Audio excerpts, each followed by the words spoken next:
The Korean version of the proverb says that if you sow beans, beans will grow. If you sow beans, beans will grow. The little girl looked at the bean pod her mother was showing her. She knew that there was no law that said the world was always the same. Someone called the woman, and she was distracted from her daughter and walked away for a minute. Suddenly, something caught the little girl's attention, something that was lying on the table in front of her. She realized that there will definitely be exceptions to the rules that will make you believe that different things happen. In this pod of green peas, among all the green peas, there was one white ball. The little girl could compare herself to this white pea among the other green ones. I drew an analogy to my family and wondered who they were. The girl remembered that she was born with ram's horns, which would have been common. However, the problem was that both of her parents are real lions. While they had sharp fangs and cute ears, the little one herself wore horns on her head. All her adult life, the girl wondered why only she was born like this. Every time she was accompanied by her relatives, the girl caught herself thinking that she was different. The stream of her thoughts flowed further under the uniform clatter of the horse's hooves. Lucy, the sheep, and her little brother, the lion cub, were riding together in a carriage to school. However, the girl was not happy about this trip. She understood that she did not want to go anywhere. However, her younger brother was very enthusiastic and wished her a good day, after which he ran away. He flicked his tail, and Lucy remembered what she had been told her whole life. In her family, everyone married lions and gave birth only to lions, because only pedigree mattered. The girl did not understand why God played such a cruel joke only with her. There was diversity among animals in this world, and there was similar diversity among people. With ears or horns on their heads, even with claws, all people looked different. Appearance is determined by what is passed down from generation to generation, and this is what everyone calls pedigree. To maintain the purity of blood in society, people considered to be the elite, such as predators, unite with each other. However, Lucy was born with the ancestry of a sheep, which could not possibly happen to someone from the lion family. She attends a private school for predators, in which, naturally, there are no sheep like her. The girl hated the eyes of her peers, who saw her as some kind of mutant. Her family was exchanged for mutation, adultery. The girl could not even imagine how many words were said. She is truly lucky that her parents cherish and love each other, even though their marriage was of convenience. Therefore, there was no question of hiding the girl's birth and sending her to an orphanage. Her family took the girl into their arms and surrounded her with love. After this, the parents began to study each other's pedigrees, and in the process, the reason for her birth was found. All this happened because of the only one who was deliberately erased from the family tree. After some time, the parents found out that everything happened because of her great-grandmother Sophie. Throughout her childhood, the girl asked her parents why she had horns on her head. The parents looked at each other every time and told her the same story. In fact, the great-grandmother of one of them was a sheep, and although they may look a little different, Lucy is their daughter, so their love flows in her veins. Therefore, the girl knew that even though she was a sheep, the heart of a lion was beating inside her. Although she had already come to terms with what had happened, at the age of 4, everything changed. Mom became pregnant a second time, and after a while, her youngest son was born, who turned out to be a lion. Then Lucy realized that some part of her was definitely a lion. However, to her great regret, she did not look like a lion at all. The girl felt like a stranger in her own home. Quite a lot of time has passed since then. The estate and family tree of Lviv flourished. However, every day, Lucy felt like a stranger in this house. Throughout the meal, the only thing she had on the table was salad, not meat. On top of that, as soon as people saw that her last name was Leperdier, they immediately tried to get closer to her. The girl understood that no one was to blame for her appearance. However, there was not a single soul in this entire place who could understand how lonely she was. That is why dear Lucy was interested in whether there was anything similar elsewhere, for example, outside the school. The girl did not know how it was possible to fill her loneliness, and who could fill it. She only hoped that someday she would be able to find the answer to these questions. In the meantime, she continued to pretend that she was living an ordinary life and went to school like all the other children. During one of the lessons, Lucy remembered that a social reception was to take place today. The girl was so lost in her thoughts that she completely forgot about him until that moment. Immediately after this, her look became sad, because Lucy did not want to go there at all. A community of blood, called a pride or a circle, meet under the auspices of one common goal. although it is called an exchange field to find out the ancestry of everyone individually. But this is just an excuse. In fact, at such gatherings, they always discussed her origins as a sheep in the Leo family. That is why Lucy believed that a place where there are no herbivores cannot be considered equal.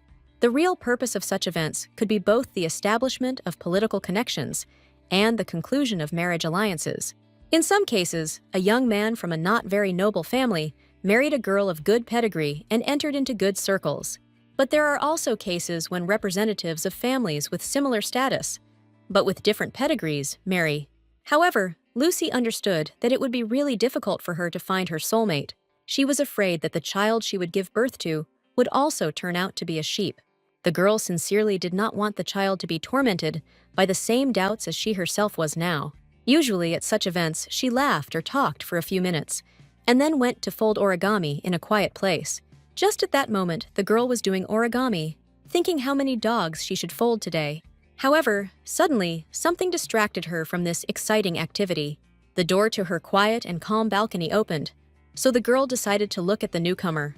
She raised her head and saw in front of her a beautiful young man whom she had not seen before.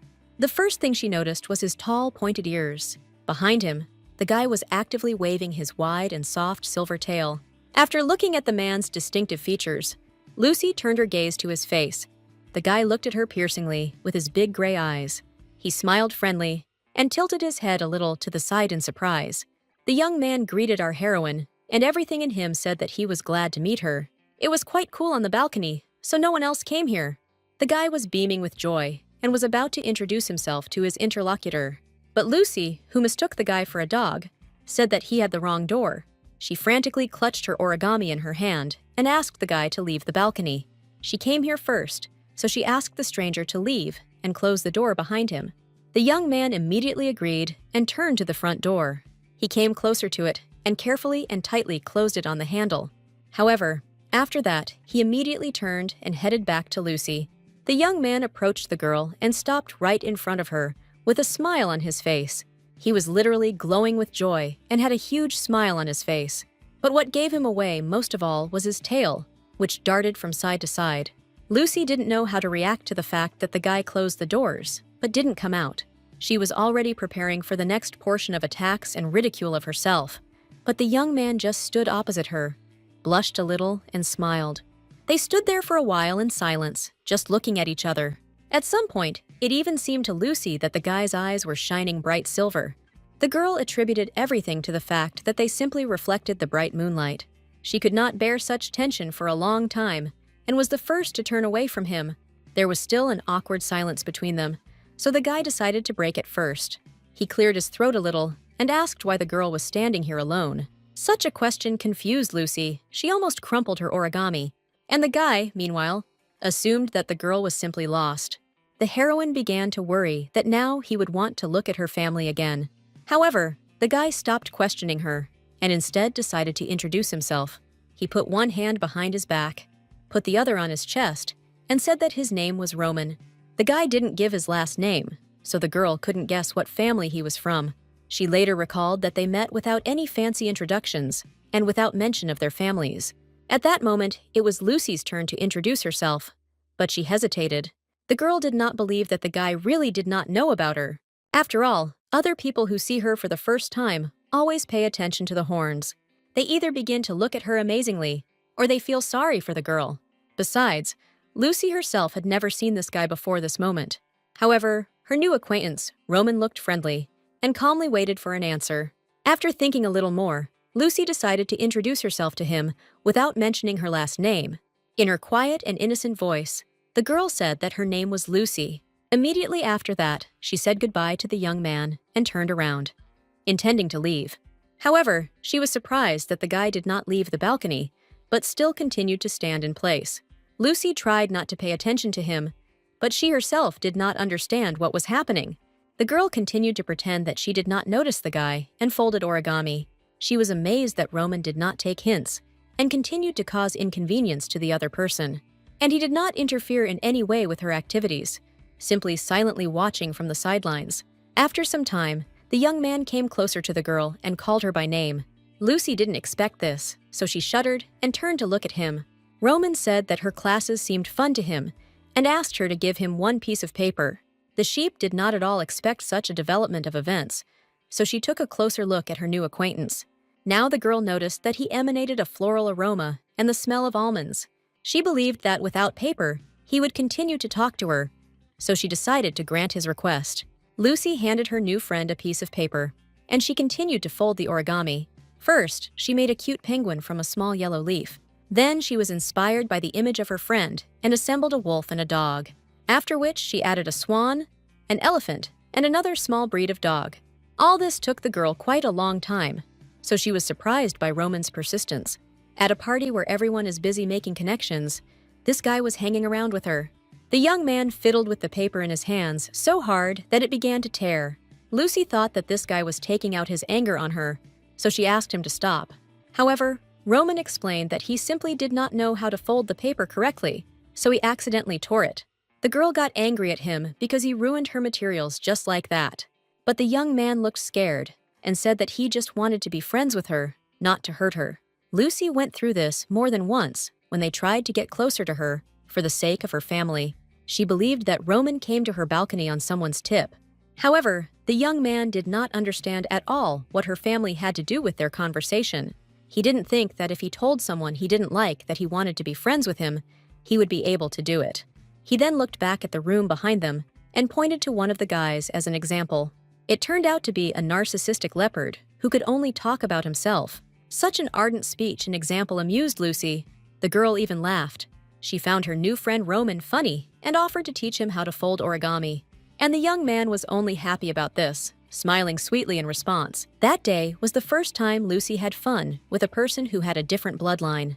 She asked Roman if he was a dog, because it seemed so to her at first glance. Later, Lucy didn't understand that. Although their situation was similar, she didn't know why the guy answered yes and lied about something like that.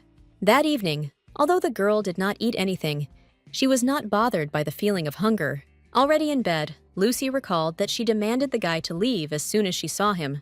She did not understand why she behaved this way and was so unfriendly.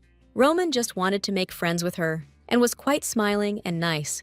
The girl realized that this was the first time she had been with someone at a party. That evening was the first time she thought that going to a social gathering was a good idea. Lucy reasoned that Roman wanted to make friends with her, but this could not bring him any benefit. It's not for nothing that they always said about her that all that glitters is not gold. The girl was clearly happy and embarrassed at the same time by such interest on the part of the young man. They only talked a little, but Lucy was interested in whether Roman liked their conversation. She was sure that her words were quite offensive, but the guy approached her as if nothing had happened. Moreover, throughout the entire evening, Roman never once paid attention to her horns. That's why Lucy thought it would be great if they could meet again. The girl fell asleep, thinking about whether she could meet Roman again and talk to him. Some more time passed. Another social reception was about to take place in society. This time, Lucy prepared for it thoroughly, wearing her best jewelry. This was the first time she had been so excited about an upcoming event. The girl looked at herself in the mirror and thought how good her outfit and jewelry looked together. However, her little brother noticed that in any outfit, his sister would always be the most beautiful. He was still very young, but he immediately understood that the girl wanted to meet someone in the evening. Lucy replied that she did not do it to show off in front of anyone. However, after her brother's words, she realized that she was too bothered with the preparations for the reception. The girl told herself that she really wasn't going to the party to see someone. However, at the reception itself, Lucy kept looking around, as if looking for someone. The girl did not admit it to herself, but she was looking everywhere for familiar silver hair. Unfortunately, she never managed to find them throughout the evening. Lucy was already a little upset, so she headed to her favorite balcony. Imagine her surprise when it was there that she met her friend Roman. It seemed as if the young man was also looking for her and was very glad to meet her. He noticed a familiar girl from afar and immediately hurried to her. Together, they walked out onto the quiet balcony and closed the door tightly behind them. Roman admitted that he was worried that the girl might not come, but he really wanted to see her. Lucy didn't understand his feelings and wondered what they could talk about. To begin with, the young lady invited her friend to fold origami again, like last time. Roman smiled happily and gladly agreed to this proposal. The young man immediately wagged his bushy tail from side to side in joy. Lucy looked at it and was glad that he had a tail that showed all his emotions. After that, the guys had a wonderful conversation in which they discussed everything under the sun. The guy studied at the Juvencia school, where you could only go if you belonged to a really good family. Therefore, the girl was surprised that, coming from a noble family, she had never met Roman in society before. Lucy had heard that many of the new classes that were newly formed after the fall of the aristocracy had dog bloodlines. Such families were usually not invited to social functions and were secretly expelled. Perhaps this was the reason. After this thought, the girl began to worry that Roman would continue to play only with her. However, she continued to teach her new friend how to fold origami. Lucy believed that at his first social gathering, a guy should make as many connections as possible and not fold papers. So the girl asked Roman why he didn't spend time with his family, to which the guy replied that his father was not here and his mother had already died. Lucy was surprised by this turn of events, so she immediately jumped up and began to apologize for her careless words. For some reason, she thought that all the parents in the world were alive and well. Typically, such events are attended by their parents, so Lucy apologized for her carelessness. In response to this, the guy just smiled pitifully and looked the girl straight in the eyes. He carefully removed her hand from his shoulder and said that he came here with his older brothers. He was the third son in the family and the youngest, so Lucy was interested to know about his relationship with his brothers. Roman smiled and said that he barks all the time with his elders. Lucy figured it was because he came from a bloodline of dogs. However, she remembered the guy's smile at these words and realized that they actually had a good relationship in the family. After that, she herself spoke about having a younger brother who, instead of a reception, went to some kind of exhibition. The girl herself also didn't really want to go to the reception, but she didn't want to upset her parents. It was quite difficult for her to admit this, so Lucy waited for her friend's reaction to these words. However, Roman said he was relieved after this confession. He didn't care about the reason for the girl's presence at the reception, but he was glad that he could meet her here. Lucy looked at Roman's tail and realized that the guy was really glad to meet him. They chatted pleasantly for some time about their brothers and relationships with them. Roman admitted that his family members constantly argue with each other when they are bored. To support her friend a little, Lucy decided to give his older brothers her crafts. After that, she ran out of paper, and the girl wanted to try to do what she had recently read about in a book. However, this might be a little embarrassing for her new friend, so the girl asked him for permission. She admitted that the book said that if you pat a dog on the head, all the accumulated stress will disappear. Roman was stunned by such an unexpected proposal, and Lucy was embarrassed by his reaction. However, a moment later, Roman joyfully invited the girl to pat him on the head. He even leaned slightly towards her and closed his silver eyes. The guy put his head up, and Lucy gently and carefully ran her hand through his hair. The girl pulled her hand back almost immediately because she felt embarrassed. However, Roman said that he really liked it and asked to pet him more. Lucy relaxed a little and fulfilled her new acquaintance's request with joy. The reception was coming to an end, and Roman asked if he and Lucy could see each other again. The girl could not give him a definite answer, so the guy looked upset. However, none of them knew when the next social reception would take place. Because this kind of event is not held on a strictly set date, these words seemed to upset our wolf cub hero even more. However, he perked up when Lucy promised to come to the next appointment. She smiled at her new friend and suggested they spend time together again. At this point, the social reception ended, and everyone began to go home.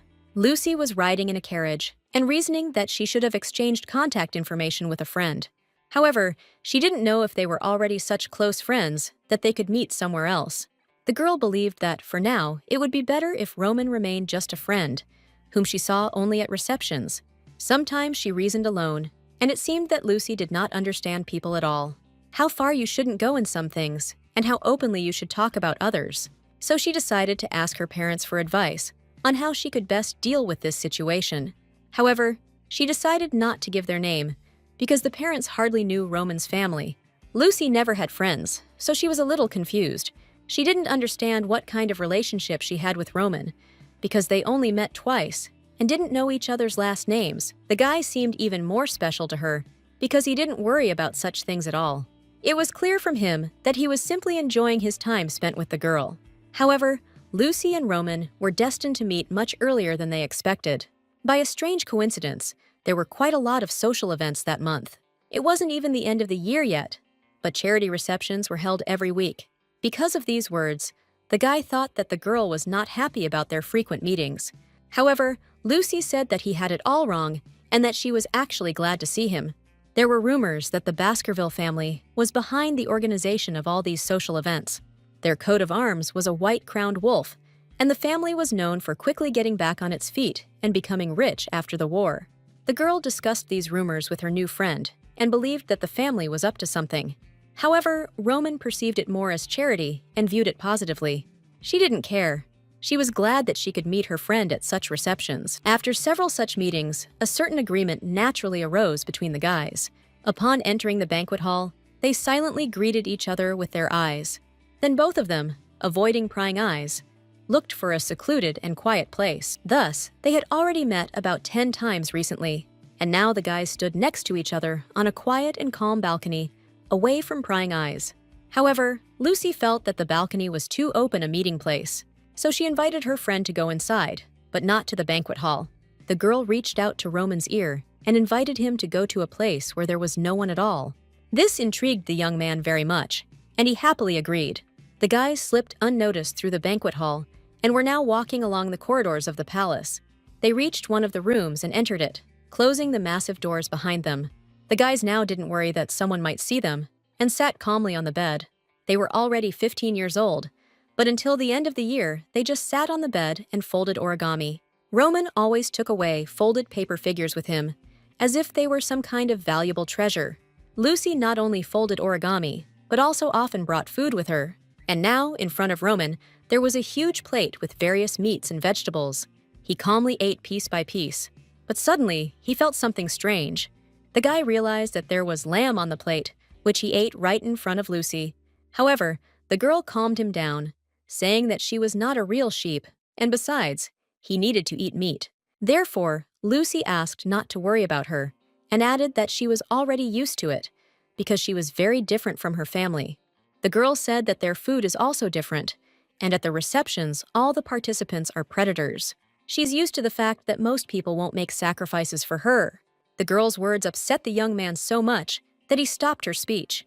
The young man noticed that Lucy did not have to get used to such behavior, but the young lady said that for her, asking her family to accommodate her eating habits is another form of violence. She wanted so badly to have a different bloodline that as a child, she believed that she was an adopted child. However, her loving family tried with all their might to convince the girl that being different is not bad. At that time, she felt very bad and lonely. Although her parents tried to surround the girl with their love and care, she believed that if the family ended up on a desert island, she would be the first to be eaten. Roman listened to this story in silence and now did not know how to respond to all this. Lucy realized that she had started a too serious conversation and asked her friend for forgiveness. However, Roman surprised her and suggested that she just step over it all with a smile. Unexpectedly, the young man began to eat cooked vegetables instead of his favorite meat. He calmly popped the broccoli into his mouth, chewed it, and said that it tasted quite tolerable. He agreed with the majority, but added that he could eat like this for the rest of his life. Roman slowly stood up from his chair and walked straight towards his young friend. The young man admitted that he can eat greens, fruits, and vegetables. Therefore, even if they suddenly find themselves on a desert island, they will be able to get along perfectly together, as they do now. Lucy was very grateful to her friend for such words, and suggested leaving already because the party would soon end. Roman was sitting on the bed opposite his girlfriend and was upset about this because he wanted to stay with her a little more. However, the girl noticed that the loud music had recently stopped playing. The guys were so carried away by each other that they did not hear the doors to their room open. A tall, stately lioness in a stunning dress entered them, looking for Lucy. The woman found her daughter and an unknown young man sitting together on the bed. A luxurious carriage, driven by coachmen, drove slowly through the evening city. Lucy sat inside it and thoughtfully looked out the window at the houses at night. Opposite the girl sat her parents, who also remained silent. Lucy didn't like this oppressive atmosphere between them, but the girl understood that it was all her fault. She remembered how just recently her mother found her alone with a guy in the room. The woman was very surprised to see her little daughter with a stranger. The girl hastened to justify herself and said that she was simply folding origami with her friend. However, she immediately rushed to kick Roman out under the pretext of worries about his older brothers. However, even this short acquaintance was enough for her mother to notice the peculiarity of her daughter's friend. The woman, unlike Lucy, immediately guessed that the young man was a wolf from the Baskerville family. The parents asked the girl if her friend was the one she mentioned earlier. Lucy hoped that her mother would not think badly of Roman because of this situation. For the first time in 15 years, she has a friend who is also very sensitive and attentive. As soon as the girl remembered her friend, she immediately blushed all over. The young lady herself did not understand why she suddenly had such a reaction to her friend. The parents did not argue much, but they noticed that from the outside, being alone in the room did not look very good. In addition, the mother had special complaints about who this child was. But Lucy interrupted her and said that she didn't care about the guy's family because she was dating him, not his parents. She described her friend as kind and sensitive, who approached her first and never once focused on her appearance. The parents heard this explanation from their daughter and looked at each other. They said that they understood the girl because friends really don't care what families they belong to. However, the parents added that unfortunately, this only applies to friends. Lucy was lying on her bed and looking at the origami that she and Roman had made. She looked at the paper dog and realized that she knew almost nothing about Roman. She was interested in what his favorite food was, what he was interested in, what he dreamed about. The girl realized that she should have asked him a little more questions. She was worried that someone wouldn't have much fun hanging out with her. She only knew his name, that the guy did not have a very good relationship with his father. His mother died, and he had 2 older brothers. Lucy thought she was being too selfish because all she did was fold origami with him. At the next meeting, she promised herself to ask the guy what he likes and where he lives. She also wanted to apologize to him because Roman wanted to tell her something, but the girl did not listen to him. However, at the next reception, Lucy looked everywhere for her friend, but could not find him anywhere. At one point, she came across a guy who looked very similar to Roman, but she misidentified herself. The girl walked around the entire hall and did not understand where her friend had disappeared so suddenly. She looked around, hoping to see his silver hair among the crowd. Lucy was worried that the guy would never show up, and she didn't even know where he lived. At some point, the girl completely despaired of finding her friend and became sad.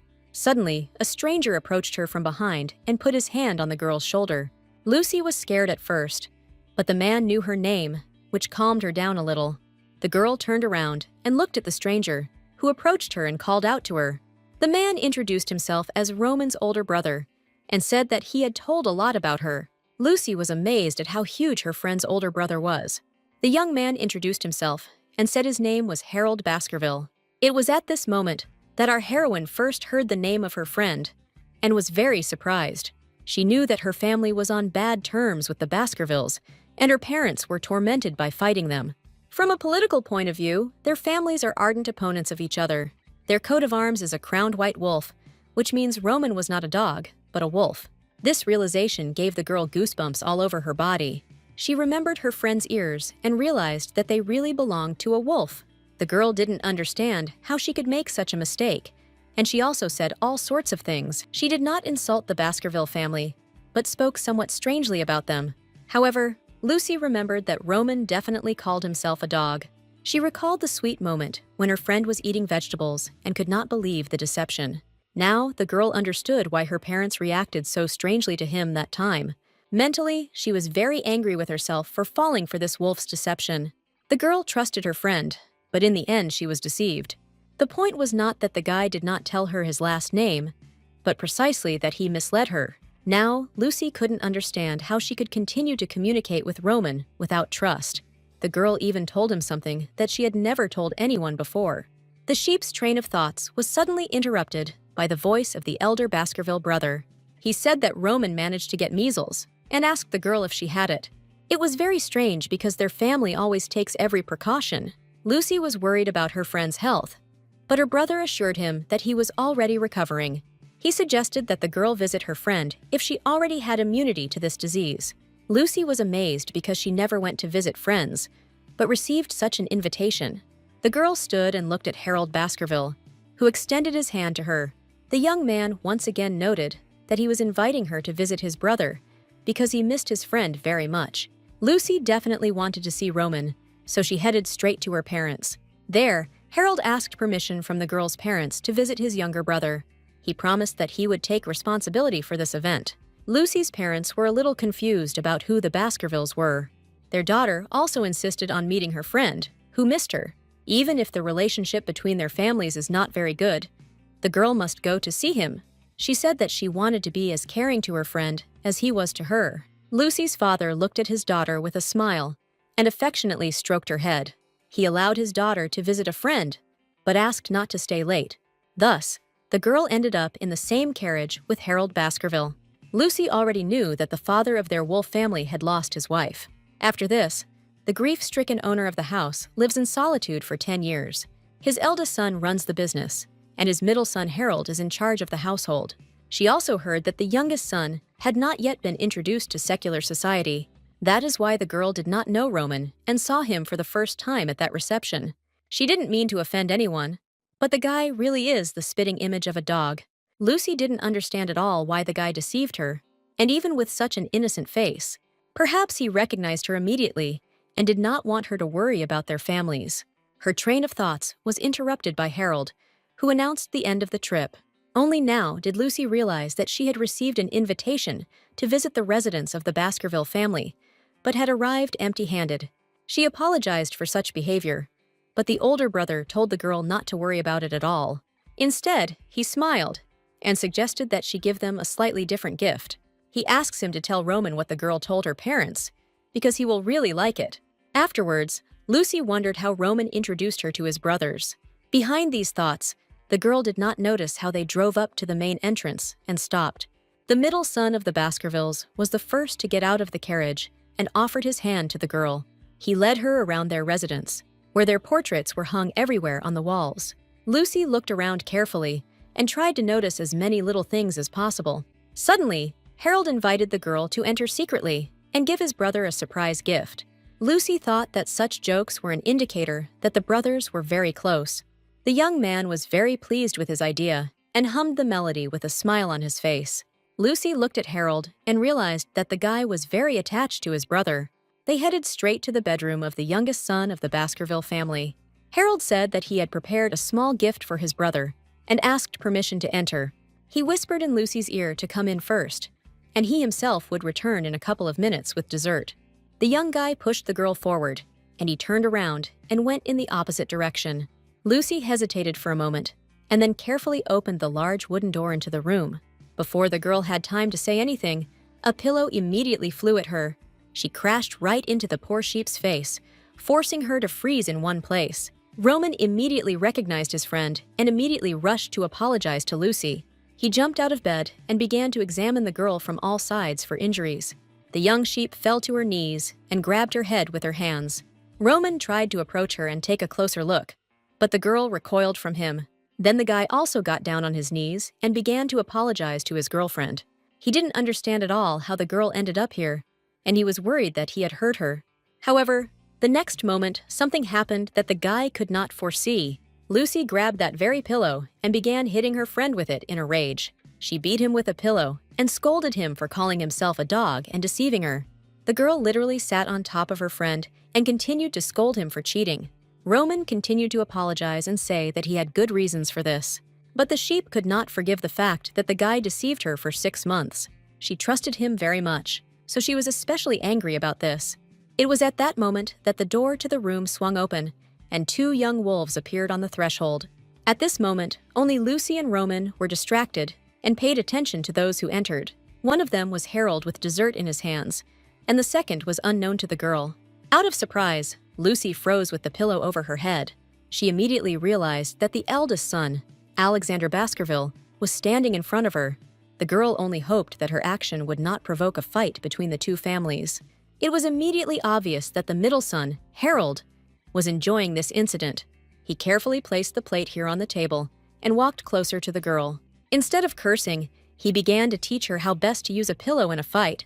Roman immediately guessed that this meeting was the work of his older brother, and Harold left the desserts, wished the guys bon appetit and good luck, and pushed his older brother out the door. The guys left the room and then closed it behind them, leaving their friends alone. Roman asked his girlfriend to stop beating him because he was still sick. Only these words could help him reach the girl's consciousness. After that, she threw the pillow aside and addressed her friend by name. However, Lucy then noticed that calling him by his first name was wrong. She should call him by his last name. The girl asked the younger Baskerville why he deceived her at the first meeting, and did so for the next 6 months. Lucy looked directly at her friend and asked him why Baskerville deceived her. Roman covered his face with his hands in shame and asked the girl to continue calling him by name. However, he did not answer the question itself, but only began to howl sadly.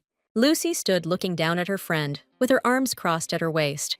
She had already heard these howls before, but only now she realized that it was a wolf howl. Now the girl is completely convinced that in front of her is a real Baskerville child. Lucy got tired of waiting for an answer just like that, and the girl sat down at the table with desserts and tea. She was brought here as a friend of Roman, and she began to beat him and disgraced herself in front of his brothers. As a member of the Leperdier family, she behaved very rudely. The girl believed that the one who should be crying now was her, but not Roman. She decided to stop it and asked her friend to come to her and talk normally. Roman, with his ears drooping, looked as if he didn't want to be in this room at all. However, the guy collected his thoughts and approached the table where Lucy was sitting. He sat down opposite the girl and asked if she hated him now for everything that had happened. The sheep tried to defuse the situation and calm down her friend, so she joked that they don't hate ugly people.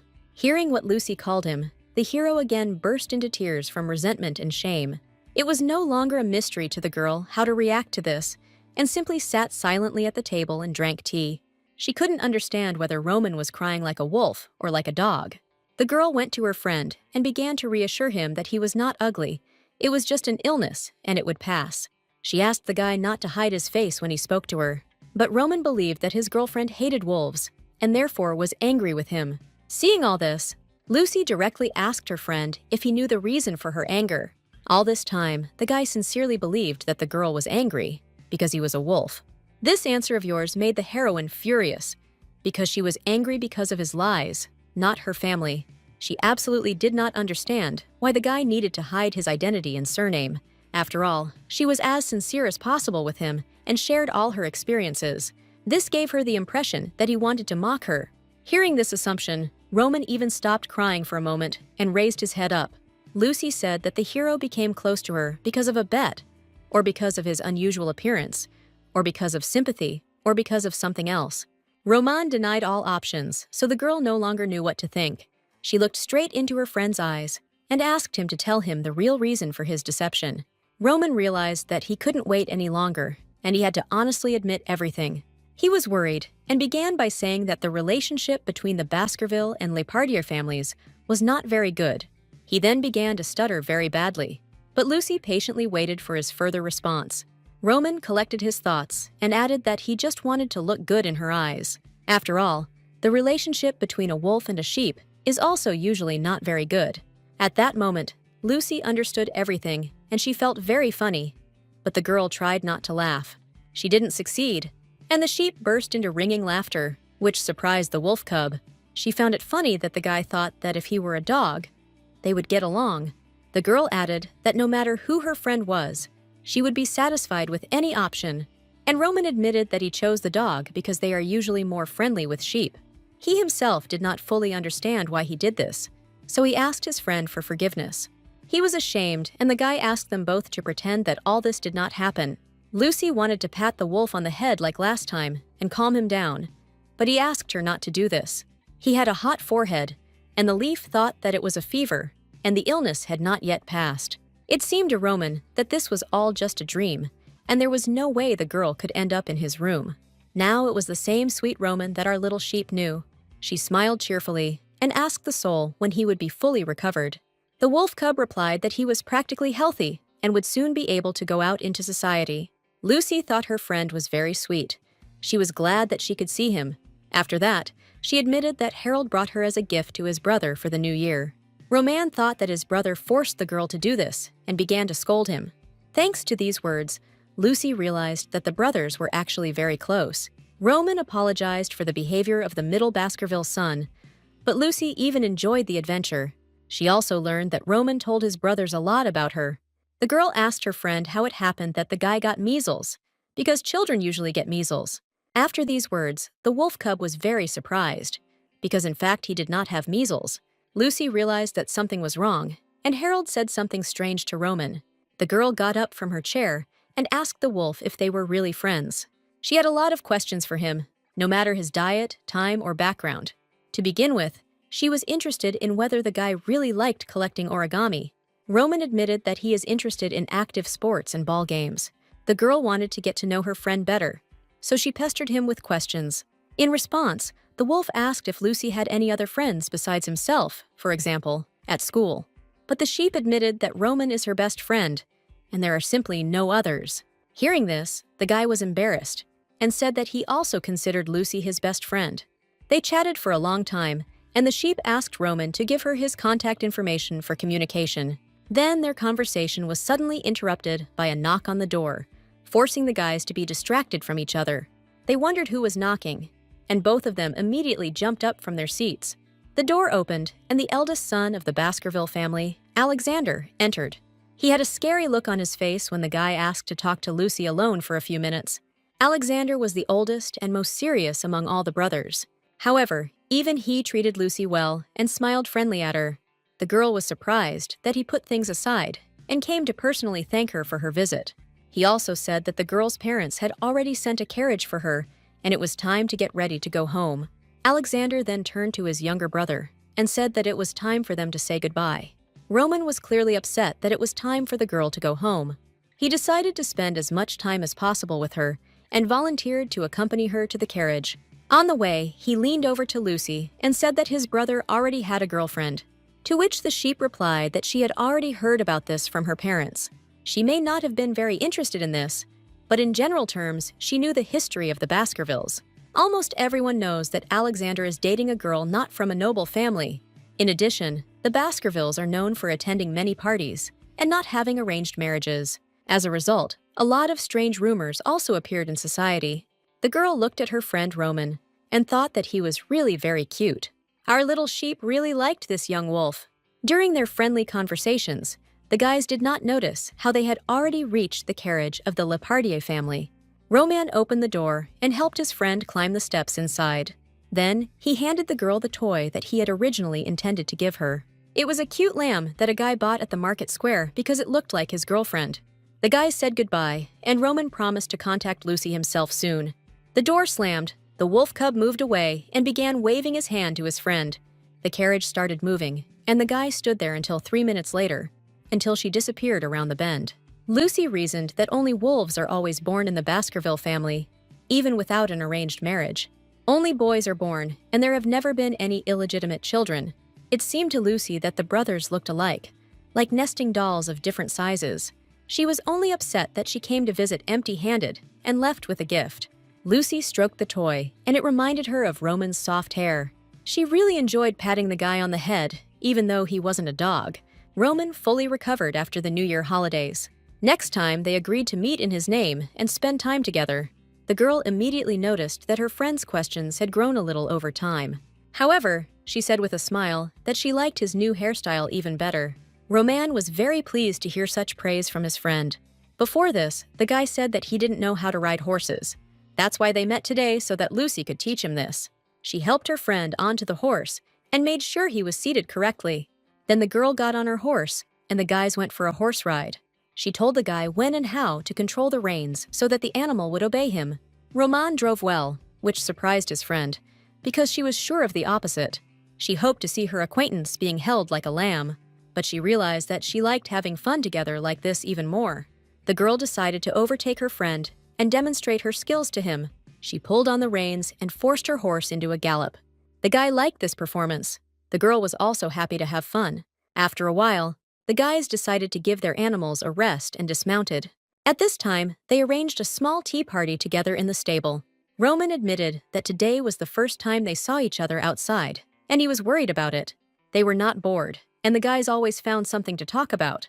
Roman said that he always enjoyed spending time with his girlfriend, but he was worried that it was she who might be bored alone with him.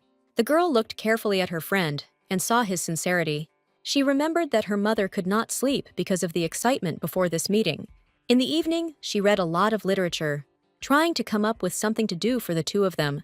The girl tried to take into account her friend's love for active sports, although she did not really understand them. That is why she decided to confess everything to Roman and said that she was also worried. Just at this moment, the horse's rest had come to an end, and the girl offered to ride a little more.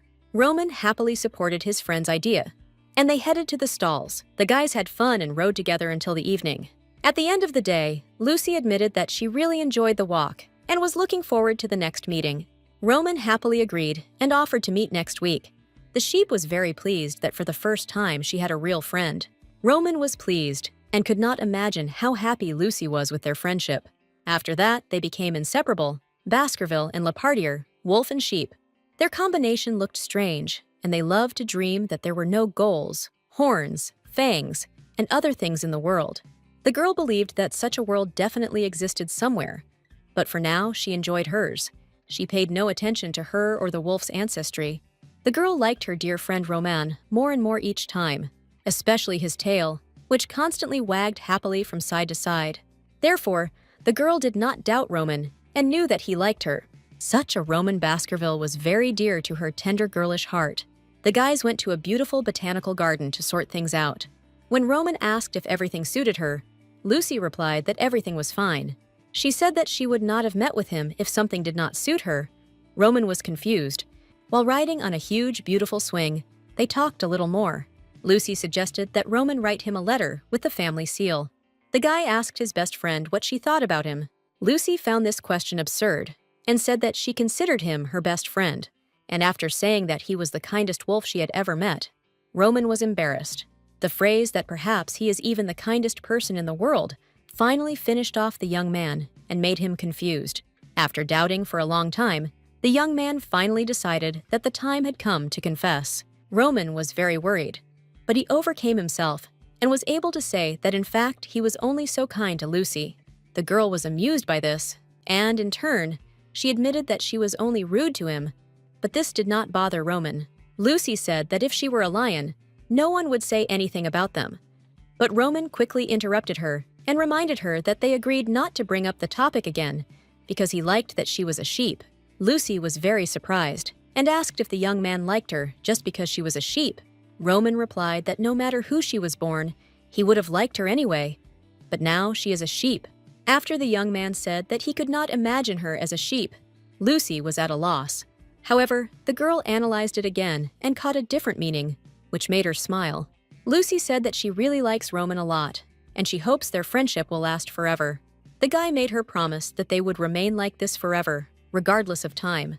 The girl was confused at first, but then she was touched that he wanted to communicate forever. A few days earlier, Roman and his brothers were in the city. Harold, Roman's older brother, tried to get him to admit that he was also a Baskerville, but Roman ignored him. His brother convinced him that admitting this would make him feel better, but Roman continued to remain silent. Harold reproached Roman that at the age of 16, he only folds origami in the banquet hall and rides horses at the hippodrome. Inside himself, Roman was furious, but did not show it, so that his brother would not decide that he was able to make Roman emotional. Harold was very surprised that Lucy was not bothered by such a disregard for her family. Roman must have thought about this because he sat motionless for a while. Harold, extremely concerned that Lucy was ignoring Roman's feelings, advised his brother not to be so careless. Roman was very annoyed listening to all this, because he believed that Harold was minding his own business. Roman asked his brother to stop, but he stood his ground and said that it was time for him to stop watching, and everyone was wearing rose-colored glasses. Harold said that if he and Lucy continued to play this friendship game, the girl would soon reject Roman, and he would wander around like a dog that had been abandoned by its owner. Suddenly, Alexander, who had previously been enthusiastically knitting something the entire trip, joined the conversation and recalled the incident when Rohannes kicked out Harold. The knitting needles flew in his hands as if the guy was making movements automatically, without thinking about them. Alexander advised Harold to leave Roman behind and think about himself. In his opinion, Roman is much better than Harold. Alexander emphasized that Lucy at least agreed to go on a date with Roman. Harold was angry at Alexander because he recalled how Lucy came to visit Roman when he was sick, and Harold and Rohannes did not have such a close relationship. Alexander joked that if Rohannes became part of their family, Harold would jump out of the window with happiness. Harold was very hurt by his words, and he began to defend his beloved, saying that she loved him very much, but simply had not yet admitted it to herself. Alexander said that it would be nice for Harold to take off his rose-colored glasses himself and not reproach Roman at any opportunity. Roman said that Rohannes does not have feelings for Harold, it is just a friendly affection, because as children, they were often left to play together. After saying that it was Harold who was confusing love with friendship, he asked what Alexander was trying to achieve with this conversation. Alexander pretended not to hear his brother's question and continued knitting. Watching all this, Roman thought to himself how shameful this dog quarrel is for the wolf family. He was tired of thinking all the time that he was a wolf and that he was Baskerville. The guy dreamed of getting rid of these obsessive thoughts, but still continued to think about it. Roman loved to imagine his future ideal life. He compared the history of the wolf family and the Baskervilles, and it frightened him. But everywhere there are both good and bad moments. This interested him. He did not understand how you could love one person all your life. After all, there are so many variables woven into every person's life. Once upon a time in the distant past, Roman had already thought about the topic of love, and even asked Alexander why love for only one person was considered weakness. Alexander was surprised that his younger brother was interested in this topic, and, chalking it all up to age, said that he himself would understand everything when the time comes. Alexander was amused that little Roman had so many questions, but he had no intention of answering them yet. Alexander only thoughtfully said that the world is full of people who do not value love and only use it for their own purposes. He explained to Roman that it is impossible to make another person love you just because you yourself love this person. Confused Roman, thinking how difficult it all was, decided not to ask anything more and remained silent. Alexander noticed his younger brother's vague reaction and imagined how, many years later, they would remember this conversation with laughter. After thinking a little, he decided to give some advice to Roman and said that he would have to do a lot of things to become attractive in the eyes of other people, and it would be better to do this before falling in love for the first time, because human feelings change very quickly. Harold entered the room, and hearing Alexander's phrase that their weakness was their pedigree, supported his older brother and added that this was a real curse. Roman still looked blankly, but this time at Harold. Harold asked Roman whether, in his opinion, there would be a happy ending if you still overcome all the difficulties and make your loved one love you. Roman wanted to answer, but realized that his brother would not like his answer and remained silent. Harold realized what his brother was going to answer, so he joked that he should not waste his time and enjoy the moment before he fell in love with anyone yet. Harold's question could not get out of Roman's head. The young man did not understand how any problem could remain if his loved one fell in love with him. He would like to ask his father about this too, but he was almost never at home, and Roman believed that the reason was him. The birth of Roman greatly affected his mother's health. She began to get sick. Little Roman was very worried about this, but could not do anything. His mother looked quite sick. The baby hardly saw her.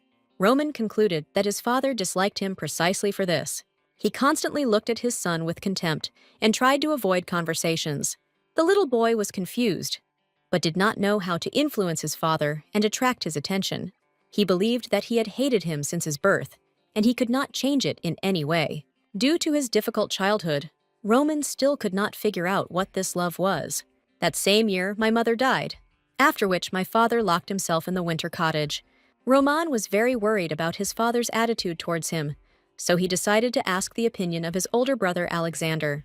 Alexander tried to convince Roman that his father did not hate him and that everything would soon get better. Alexander, to console his brother, said that when he loves someone, he will be able to understand his father, because love is very cruel and can both bring joy and happiness and cause severe pain. Love was always very merciless, especially for the Baskervilles. Roman still didn't understand what Alexander was trying to say, but he didn't ask again. A few days later, Harold realized that he had fallen in love with Rohannes, but did not know what to do, so he shouted about it to the whole palace. His brothers Roman and Alexander came running to the cry and began to observe the guy's actions. Roman was not sure exactly who Rohannes was, but assumed that this was the girl from the polar bear family with whom his brother had been friends since childhood. Alexander immediately understood who he was talking about and reproached Harold for tormenting and bullying her so much. And now he realized that he loved her. Harold was hurt by this and began to make excuses that he himself did not understand why he did this. He plunged into the memories of their childhood and fell silent for a couple of minutes. In his defense, he decided to say that she did not like playing with other children, but Harold was fun. However, now they were much older than just children, and this turned out to be stupid. Harold covered his face with his hands and began to cry because Rohannes might have another man. Roman looked at his older brother and did not want to become the same as him. Alexander sat his middle one down on the sofa and tried to calm him down. Harold went completely crazy and intended to visit his girlfriend every day. Alexander noted that if the guy did this, it would be considered a crime. Be that as it may, the girl's family is not so great. They are ordinary people who organized an association of doctors, where it is not pedigree or race that is important. Therefore, if he does something, the reputation of the Baskerville family will be tarnished. Now, due to the presence of an opponent, it was necessary to think through our further steps more carefully. The older brothers literally discussed the possibility of killing their opponent. Roman was disappointed with his brothers and couldn't believe they were discussing this now. The boy believed that if a guy really loves a girl, then he should not interfere in her relationship. The guy was sure that his brother should not have bullied and tormented the girl from the very beginning. He also did not understand why Alexander, as an older brother, encouraged such behavior at all. Harold was furious that his little brother was intruding on their adult conversation. He ordered the little guy not to talk nonsense because they were real Baskervilles. The middle brother promised to have a good laugh at the younger one when it was his turn to fall in love with someone. He wondered how the boy would then follow his own words. He hoped that if Roman fell in love with someone, he would under no circumstances get burned in front of his brother. Alexander sat on the sofa and laughed at how cute his younger ones were swearing. That evening, the guys didn't do anything. They just waited until nightfall and went to bed. Alexander, as the eldest, put his younger brother to bed. The boy was worried about the quarrel during the day, so he asked what he had done wrong. Alexander said that Harold loved the girl very much, but he didn't want to admit it to himself. Rohannes is the whole world to him now, and for Rohannes, Harold is something like a small affair.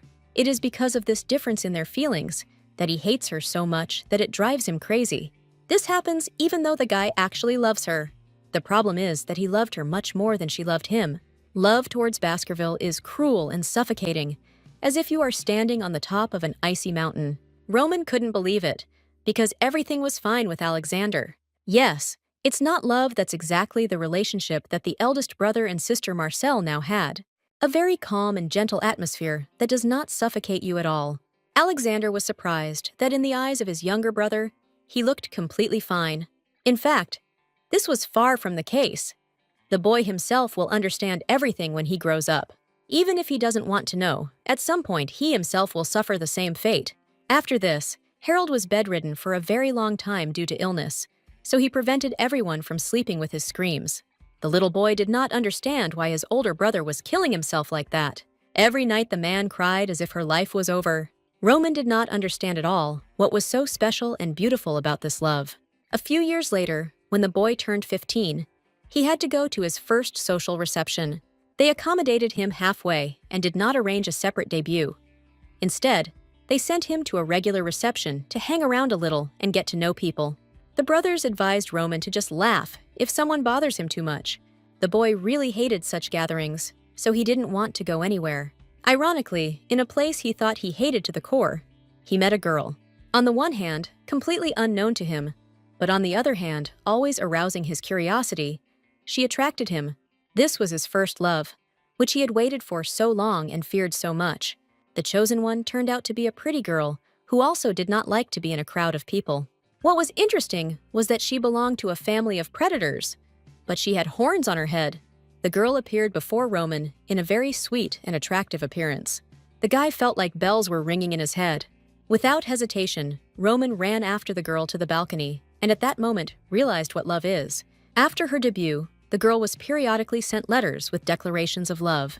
They all handed over the envelopes and then covered their faces with their hands and ran away.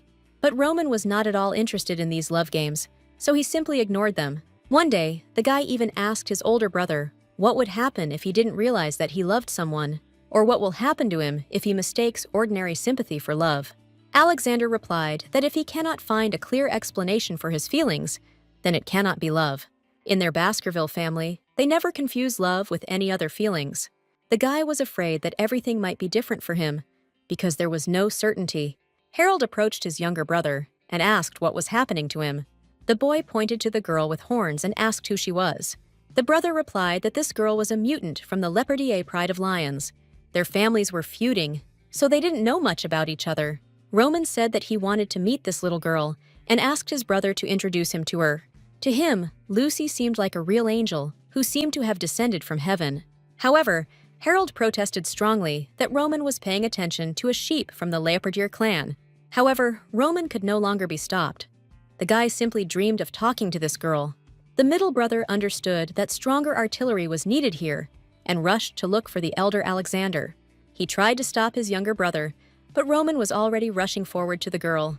Mentally, he told himself to be bolder and gather all his courage into a fist. He collected his thoughts and followed the girl straight to the balcony.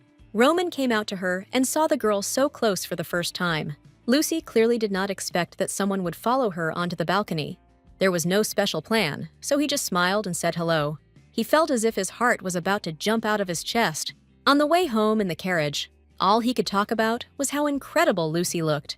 Alexander could not believe that his younger brother fell in love so quickly, literally at first sight. He asked Roman to tell him more about the girl, but he only said her name with a smile on his face. But Harold added that the girl belongs to the Leopardier Lions family. It seemed as if this was literally the first time Roman had heard anything else about this girl. Alexander still hoped that his brothers were not talking about the eldest daughter of the married couple Balzac and Sandy Leopardier. The young man clearly understood how difficult their life would now be. Both brothers understood that now nothing would stop young Roman in his love for the girl. Now the bells are ringing in the life of another young wolf. None of the brothers thought that the guy would plunge into his world of love so quickly. Although Alexander was always told that Leopardier was just a beautiful rapper, this was not the case. They were a very famous family in political circles, founded by the Edenverse royal family. The older brother understood that their dear Roman would go down a very thorny path. The biggest problem was that their two families had opposing political positions. At a minimum, they should have tried to ensure that they were not sentenced to life imprisonment. Roman wasn't at all sure that they could please Lucy's family. Even if aristocracy and monarchy acquire only a nominal character, the classes will always remain unchanged. Therefore, proposing a political marriage is unlikely to be possible. For a family that wouldn't even look your way if you were of a different breed, Baskerville was the premier hybrid of hybrids. Alexander suddenly became interested in how it happened that a sheep was born in such a family. Once upon a time, there was the eldest son of a duke, the younger brother of the emperor, who suddenly fell in love with a commoner sheep. As a result, this woman was never able to become part of the pride, but her children received recognition in it. The middle son was sure that if not for wartime, even such a story would have been impossible.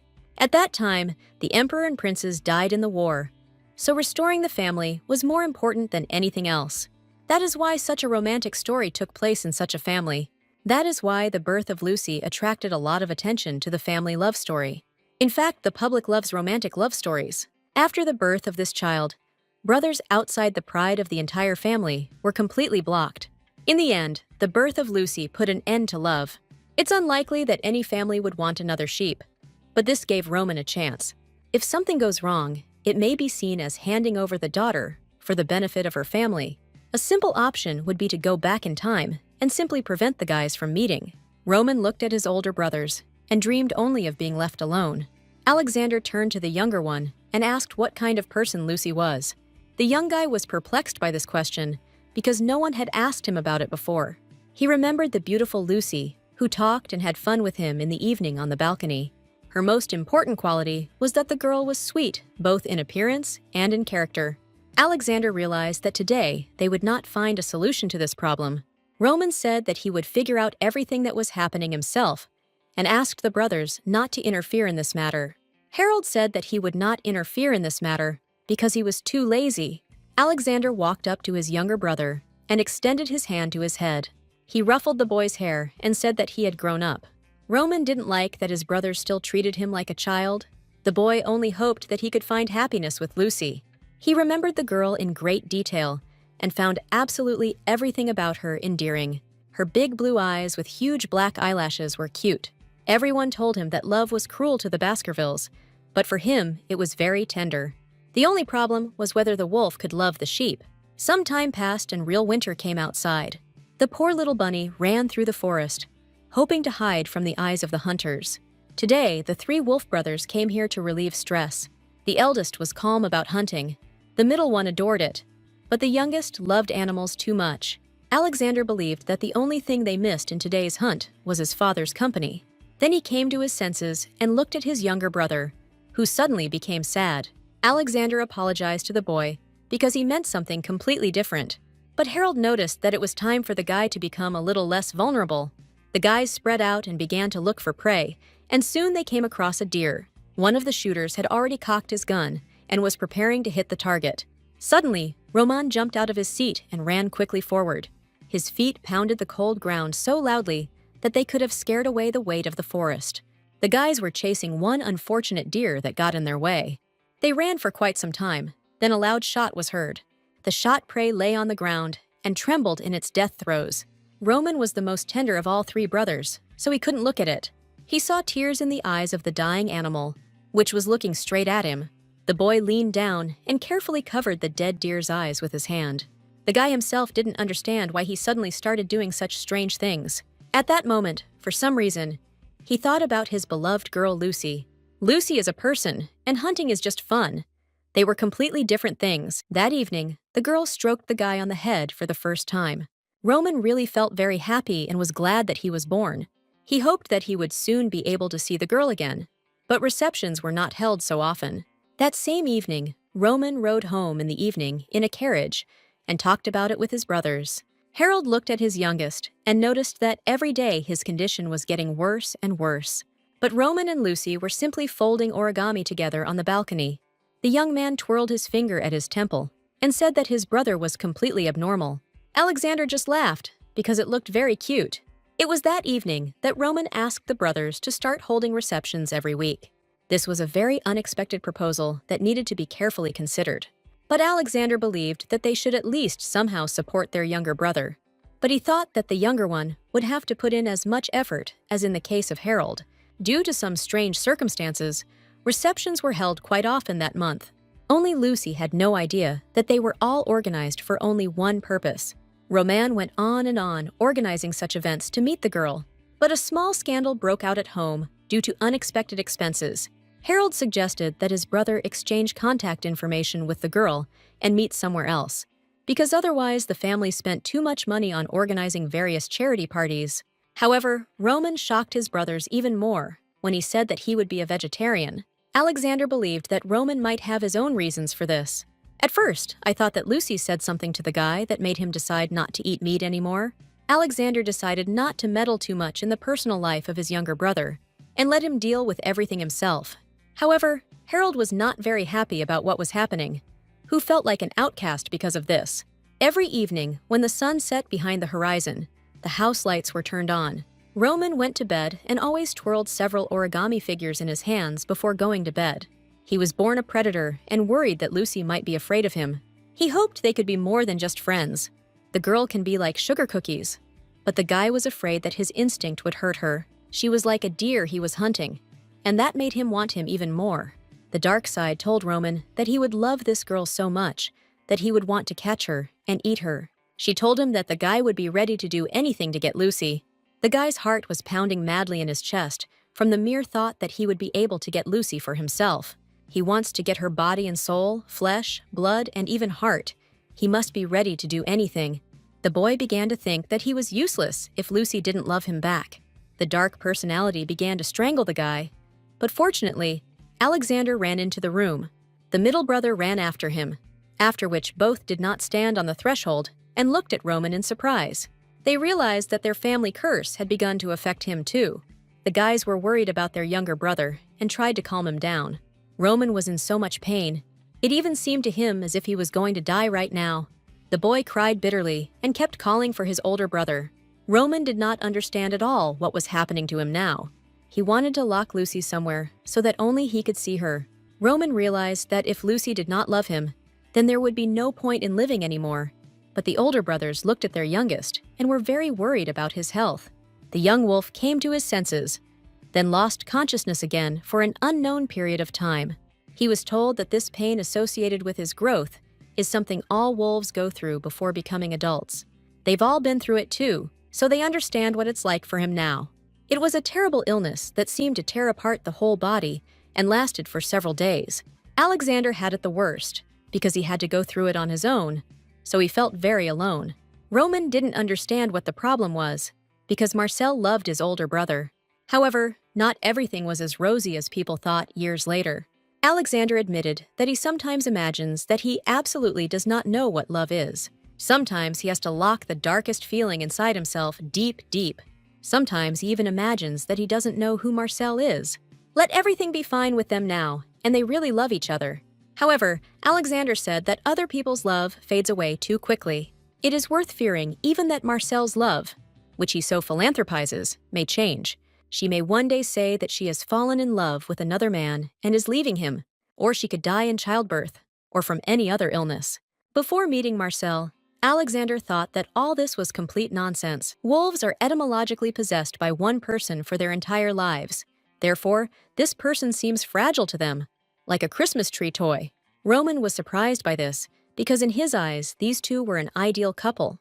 He remembered the beautifully sweet girl Marcel with purple hair. She always treated him like her own little brother and spoiled him. With Alexander, they looked like a real ideal married couple. Alexander once even joked that no one was allowed to fall in love with his girlfriend, not even his brothers. Only after finding true love did the wolves understand what it was like for all their predecessors.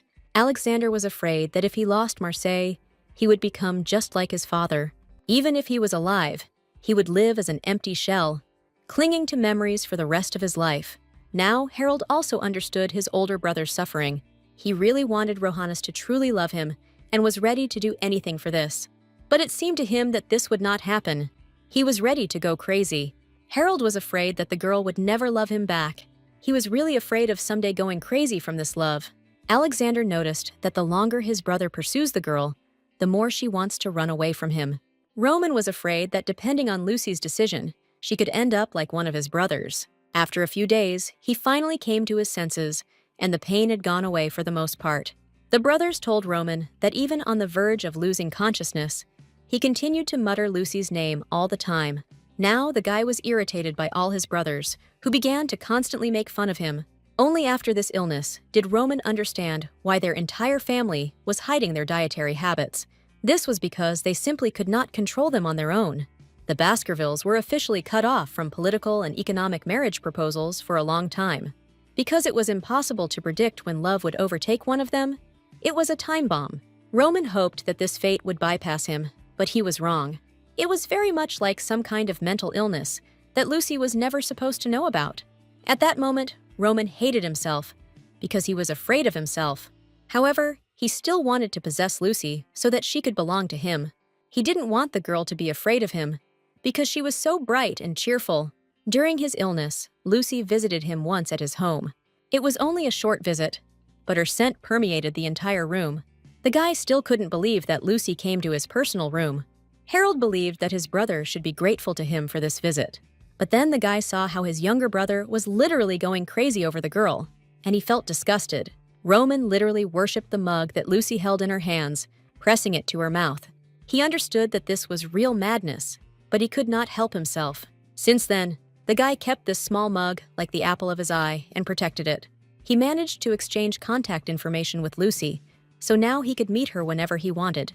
And while Roman was enjoying his love, Harold was recovering from what he saw in the office. It turned out that Roman wanted to buy the hippodrome for the sake of meeting Lucy. At first, Alexander could not believe his ears that the guy was making such large purchases. However, then he smiled and simply decided to buy a hippodrome to please his brother. Harold believed that if they continued to indulge the guy in this spirit, they would completely ruin him. They sincerely believed that if Roman started dating Lucy, he would completely bankrupt their house. However, a few days later, Roman was riding in a carriage and was very unhappy about something. Now the guy was in big trouble for getting involved with Lepardier. Now all he can do is watch Lucy find her happiness with another man.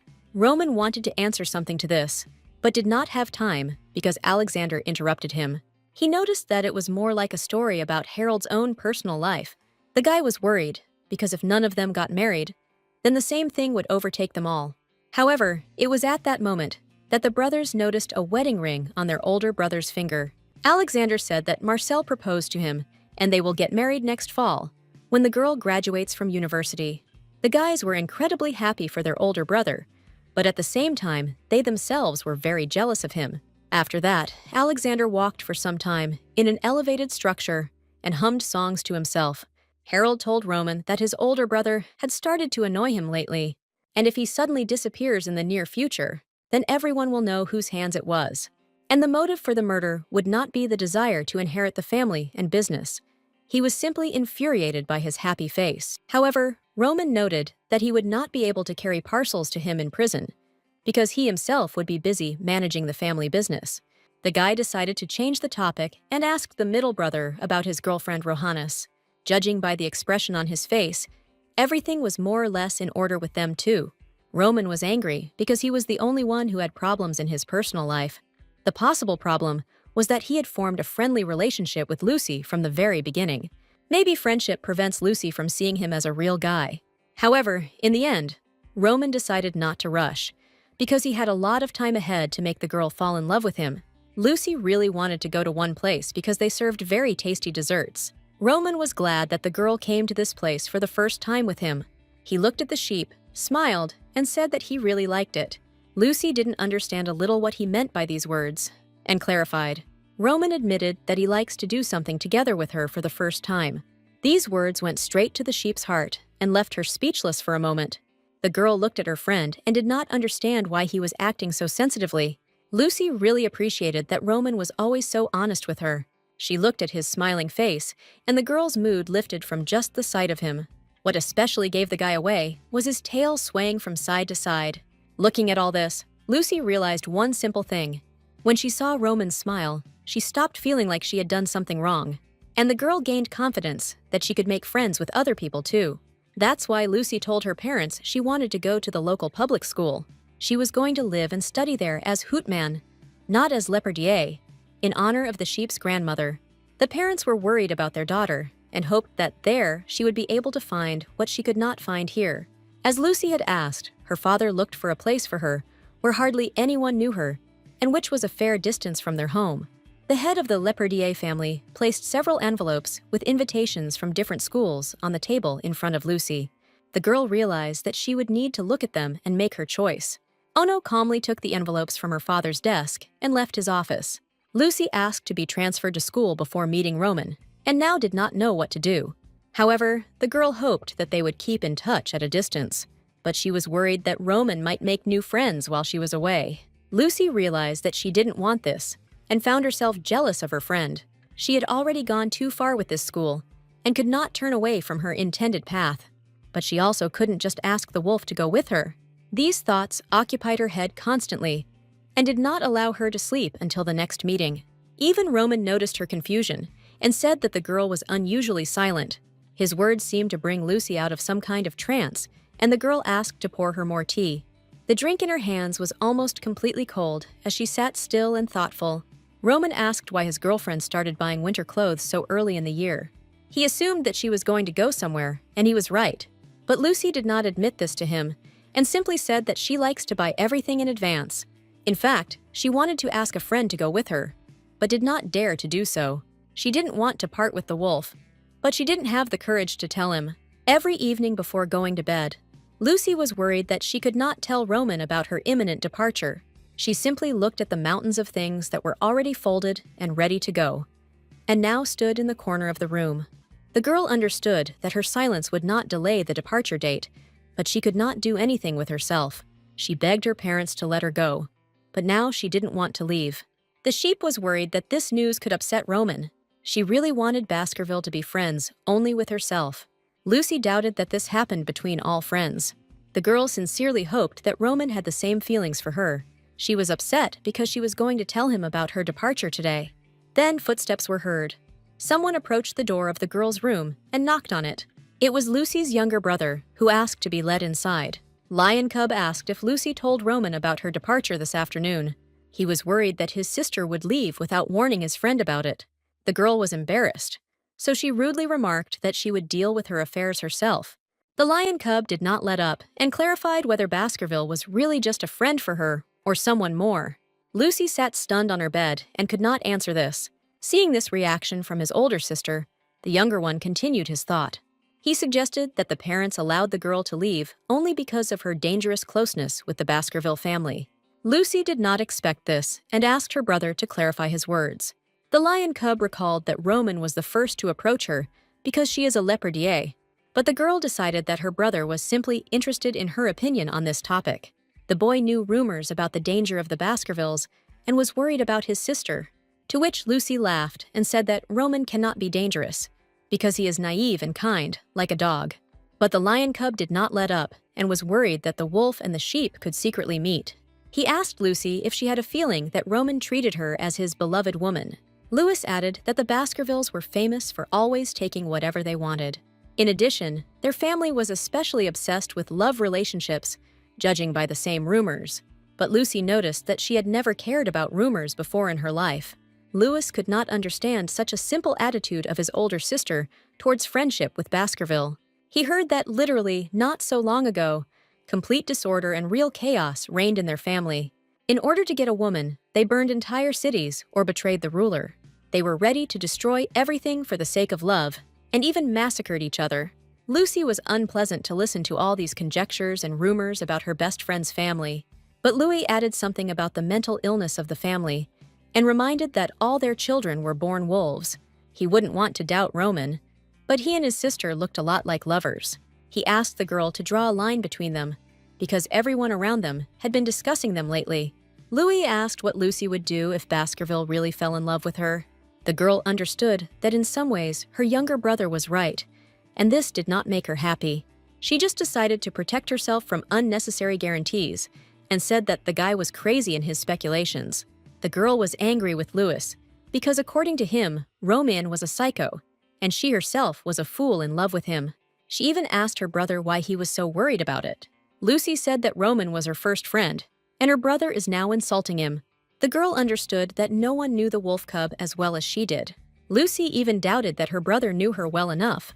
The girl covered her eyes with her hands and cried because her brother believed these rumors. Lewis realized he had said something stupid, so he tried to calm his sister down.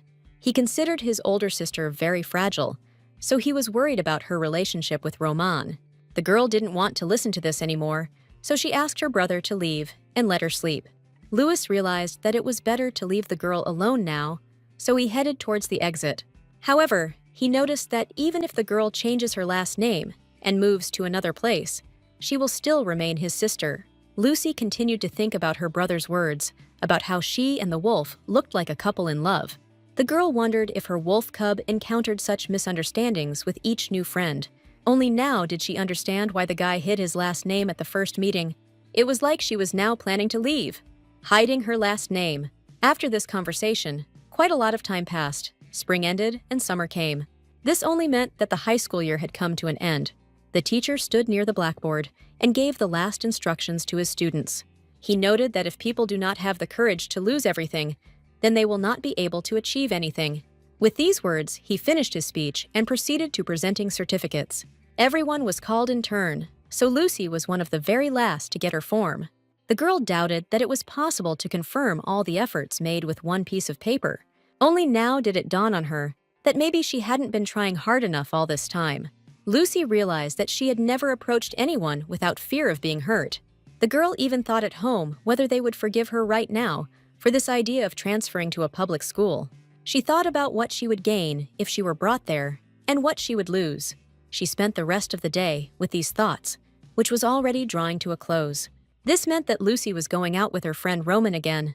They went to a popular exhibition, but did it after the excitement had already subsided. Because of this, the halls were now quite deserted. But Roman did not notice this at all. Her brother's words made Lucy think more about their meetings, and now she tried to look at them from the outside. They were together at the exhibition and looked very much like two lovers. Only now did the girl realize how they looked in the eyes of other people. For the rest of the evening, Lucy watched her friend and tried to analyze his behavior.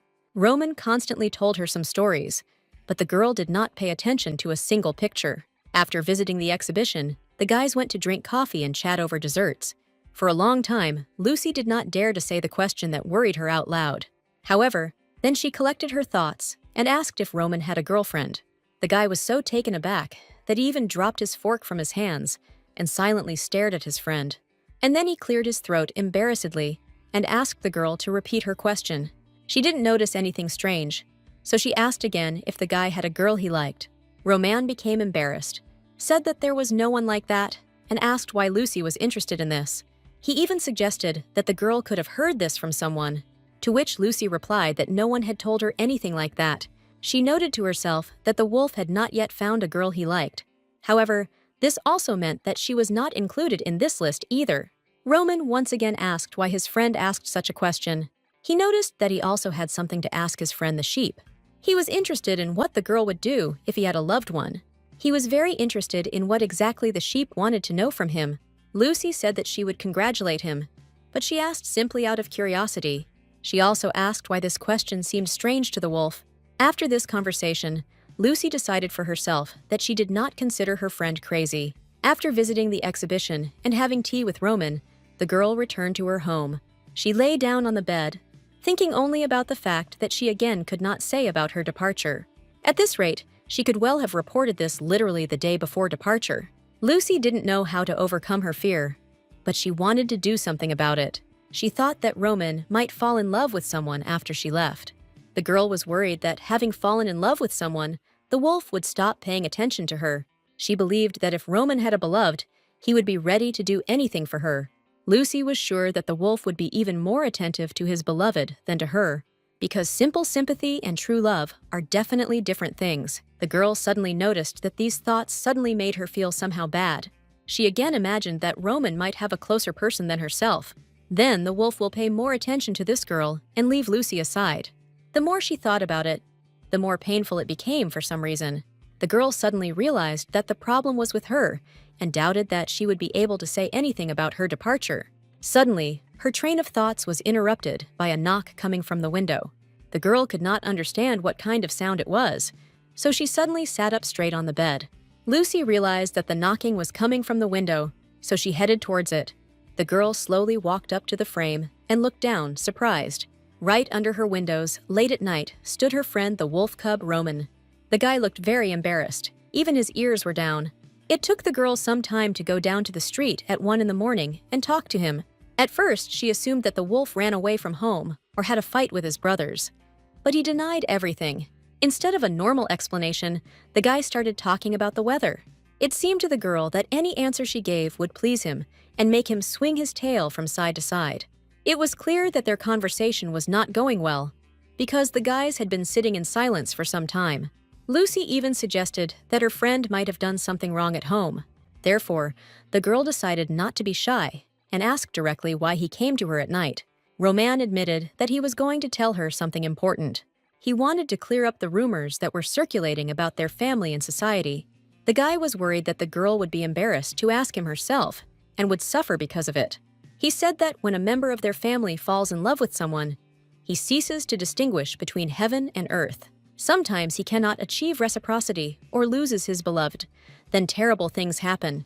In this case, the wolf goes crazy or commits suicide. These words truly frightened the poor lamb. She even shuddered. The girl understood how difficult it was for her friend to tell her all this now. Roman added that in fact these are just delusional stories, just rumors made up by those who want to harm the Baskerville family.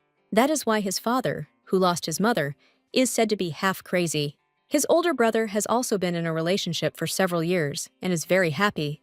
Lucy pressed her hands to her chest and said that she had not heard anything like that. Roman continued his story and added that he was not going to marry by agreement. He sincerely believed that bargaining for love was actually disgusting. He then turned to his girlfriend and asked what she thought about it. The guy silently looked at Lucy and waited for her to answer his question. The girl looked straight into her friend's eyes and agreed with his thoughts. In her family, immediately after her birth, relatives terminated the marriage agreement with her. Wolf Roman Baskerville was one of those who dream of marriage for love. The guy was very embarrassed by his story and thought it was a very boring story. But Lucy noticed that he also listened to her stories about what had accumulated. The girl stroked the wolf's head and said that she understood him. She understood that it was very difficult to be misunderstood because of her appearance or family. The girl doubted that this was the only reason why the guy decided to visit her at such a late hour. Besides, she was sick of supporting him in the same yard where she was going to leave him. Roman added that he is afraid of something else related to the girl he loves. He was worried that she might misunderstand everything because of all these rumors. In fact, he had a loved one, and the guy asked permission to talk about him. As soon as he opened his mouth, Lucy interrupted the guy and said that she would leave soon. The guy immediately stopped and asked what she meant by these words. He began asking the girl when she was leaving and where she was going. Moreover, he sincerely did not understand why this was happening so unexpectedly. Lucy told him that she had transferred to a public school in the province, which was very far away. Later, she did not understand why at that moment she behaved so cowardly with him. She apologized for not talking about it earlier and promised to come back for the holidays. The girl did it now because she didn't want to hear about her friend's love in the yard, where they were destined to part.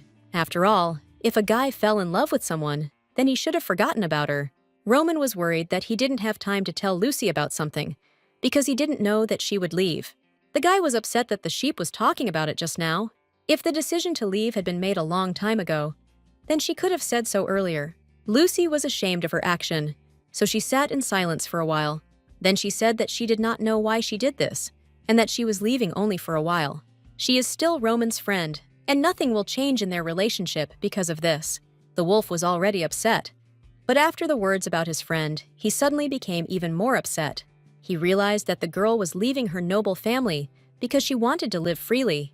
He figured that before moving to a new school, she decided to use him to relieve her boredom a little. Lucy didn't understand what kind of nonsense he was talking about, but the wolf had already risen from his place. He wondered if Lucy thought even a little about him when she decided to leave.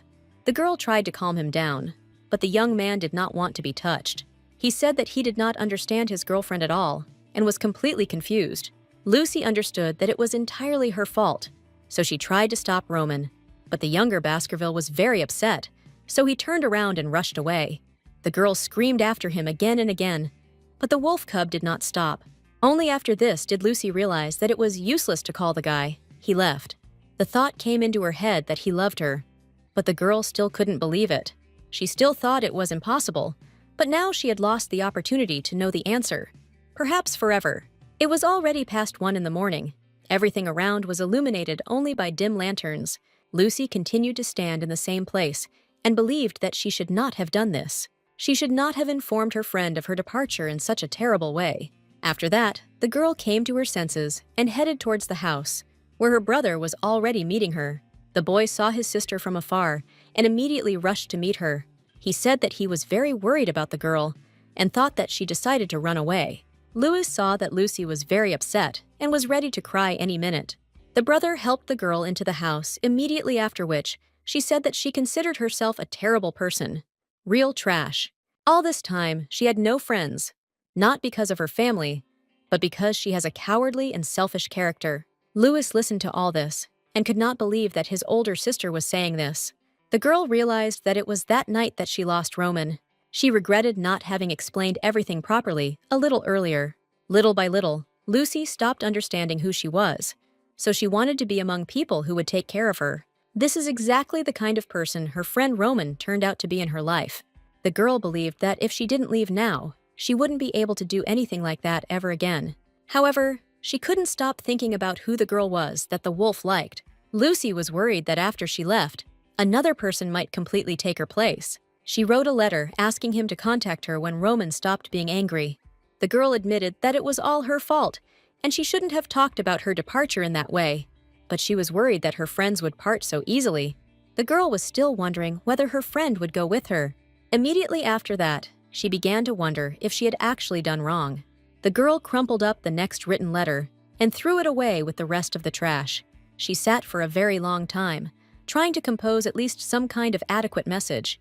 Thus, behind the endless writing of letters, the old day ended and a new one began.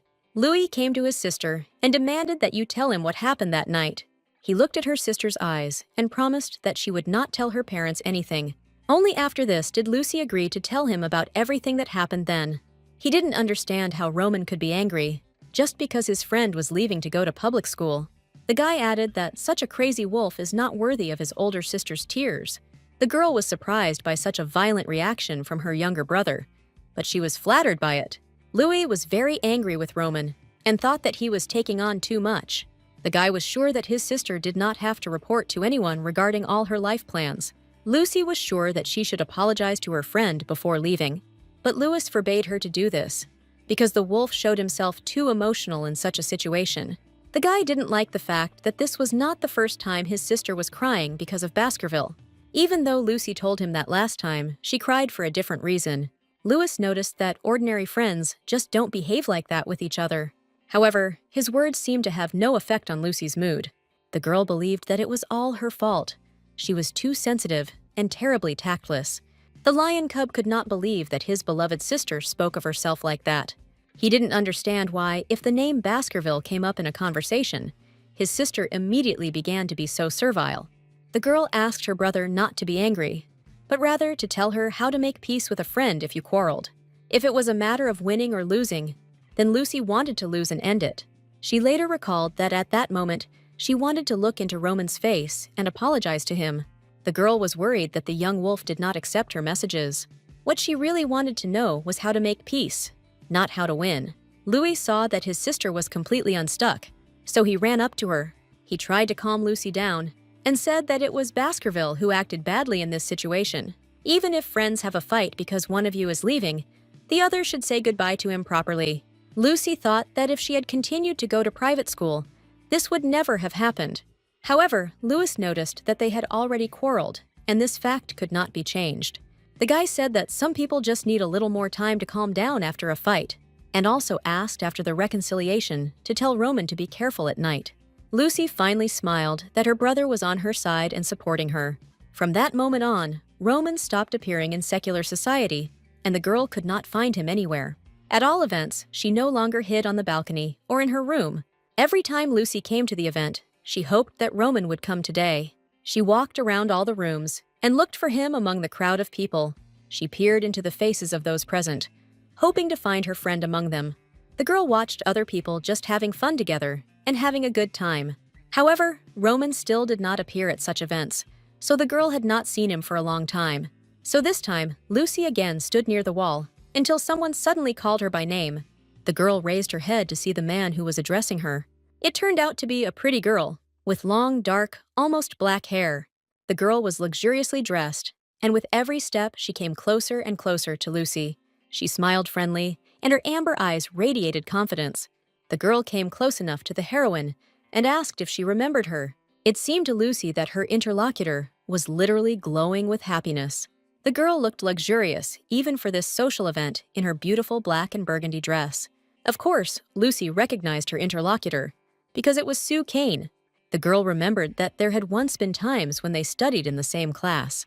Kane was the captain of the riding team, and Lucy loved watching her practice. Sue is surprised by this because she thought that the sheep was not at all interested in the life of the class. But Lucy said embarrassedly that it was absolutely not true. The interlocutor was glad to hear that the girl was interested in the life of her class. She asked how Lucy had been all this time, and they began a dialogue. Sue admitted that she had to work up the courage to talk to the sheep. From the outside, she seemed a little rude and unapproachable to all other people. At school, all she ever did was fold origami or read a book. Therefore, the girl was glad that she was able to talk to a classmate who had always been interesting to her. She asked Lucy which high school she was going to. The girl admitted that she was going to study at a provincial public school. After that, Kane's classmate suggested introducing her to several people, if she didn't mind. Lucy didn't mind, so she happily accepted her friend's invitation. She didn't mind talking to new people and making acquaintances in order to quickly forget about Roman. She also thanked her classmate with a smile on her face for being the first to talk to her. Sue noted that the conversation was also very pleasant for her, and she did not regret anything. The girl realized that Lucy turned out to be very friendly, which did not coincide with the rumors. After that, the girls said goodbye and went in different directions to do their own thing. Lucy realized that I myself had been mistaken about myself before, and so were others even more so. The girl realized that the fact that she talked to Sue as if nothing had happened thanks to Roman. Lucy admitted to herself that she wanted to see him and apologize to the guy. She was interested in what he was doing now and where he was spending his time. The girl remembered her friend's radiant smile and his beautiful silver eyes. She missed them having fun together. During all these reflections, time flew by completely unnoticed for her. Day turned into night, and the night gradually ended, and a new day began. There were 2 weeks left before departure. Lucy could not part with her friend like that. She didn't care about her own pride, so the girl directly wrote that she wanted to see the guy. He was the only one like him for her, and she was ready to wait for him in the garden. But apparently, she herself was not such an important person for Roman. After a while, evening came when another social reception was to be held. The hall was, as usual, richly decorated. Smart people in dresses and suits were scurrying around everywhere. Lucy also dressed up for the event, even wearing heels. And now the girl was in a hurry somewhere, carrying a package and a letter in her hands. She saw Alexander Baskerville ahead and hurried straight towards him. The young man stood surrounded by other people, but drew attention to the girl. He politely asked forgiveness from his interlocutors and walked away for a minute. The wolf approached Lucy and noticed that he remembered his brother Roman's friend very well. The girl was incredibly happy that she had a chance to contact her friend. She clutched her letters in her hands and said that she was leaving in a few days. Therefore, she asked if Alexander would object to conveying a message to Roman. She dressed up because Roman was simply ill, like last time, and therefore did not attend receptions. Alexander happily agreed to fulfill the girl's request, so she gave him her message. After that, the girl came to the garden every day and waited for her friend until nightfall. However, it was all in vain because Roman never showed up. Even on the last night before she left, Lucy was unable to talk to the guy. This whole situation made the girl cry all night long. She didn't believe that her friendship would end because of such a petty quarrel. She didn't understand where that Roman, whom she knew just recently, had disappeared to. On the last night, Lucy hoped that Roman would show up, so she cried more than ever when he didn't come. The next day came. The girl collected all her things and loaded them into the carriage. She then said goodbye to her parents and younger brother before leaving.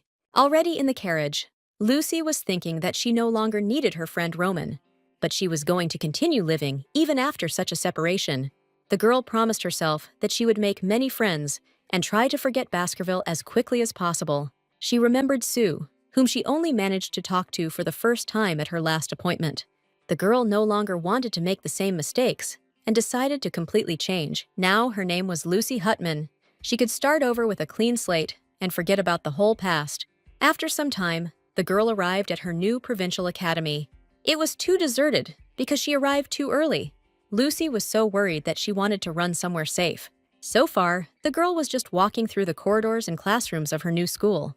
She was worried about making a lot of new friends this year. Suddenly, the silence was broken, and a clear voice was heard behind Lucy. The first thing the girl noticed were the huge light rabbit ears. Lucy noticed a plate with various fruits and vegetables laid out on it. The stranger approached our heroine from behind with every step. A rabbit in a pink dress approached Lucy and invited her to eat a carrot. The girl asked why the sheep was sitting alone and muttering something to itself.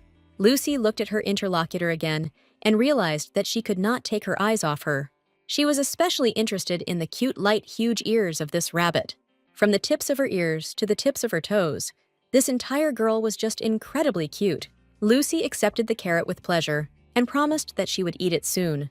The rabbit was very pleased with this and said that her name was Emma. Lucy responded by introducing herself with the surname Hutman, which she inherited from her great-grandmother. Emma asked permission to touch the sheep's horns because they seemed unusual to her. It was the first time she had seen such twisted horns, which turned out to be softer than she thought. Lucy said that these horns feel the same way as a fingernail or toenail. After that, the rabbit asked how our heroine was caring for them. Her friend uses cuticle cream because it makes her horns look better. The rabbit was a little embarrassed because Lucy had such an expression on her face, as if she was surprised. The girl turned out to be right, because Lucy really couldn't understand one simple thing. She wondered why everyone at this school acted as if she didn't have any horns on her head. The girl was glad about this, and a little later asked to touch the ears and the rabbit in return. At the same time, another new classmate approached her and asked her to treat him to a carrot. Lucy looked around and saw that a variety of animals had gathered in this school. And at this time, the rabbit handed a piece of fresh carrot to her new friend. The guy extended his hand forward and took the carrot and introduced himself as Khalid. But he asked his classmates to just call him Kali if they wanted. The rabbit looked at the guy and asked if he was a retriever. Lucy would be very surprised that such questions could be asked so easily. However, Khalid was in no hurry to answer the questions and invited the girls to guess for themselves. The rabbit assumed that the guy was a peacock because he was very smart. Lucy asked why their new friend didn't spit the carrot back out. The girl was completely sure that the guy would get burns if he ate her. Khalid was very surprised when he suddenly heard these words from her. But instead of answering, he just raised his right hand to his mouth and licked his fingers. He was surprised that Lucy figured out that he was a snake so quickly. The young man even thought that they had crossed paths before, but the girl said that she had come from afar. But the rabbit was angry because the guy meanly put something in his mouth that he couldn't even eat. Khalid noticed that with such an expression, the girl discriminates against snakes. He noticed that if he himself had said that the rabbit had 2 big ears, she would not have liked it. He turned out to be right, because the girl immediately ran up to him and grabbed him by the clothes. The guy immediately apologized and said that he had a moment of mental confusion. The rabbit advised the snake to use his brain when he was about to say something. It is not known how much longer the guys would argue, but at that moment, the door to their class fell off. It turned out to be a teacher who entered the classroom before the start of the lesson.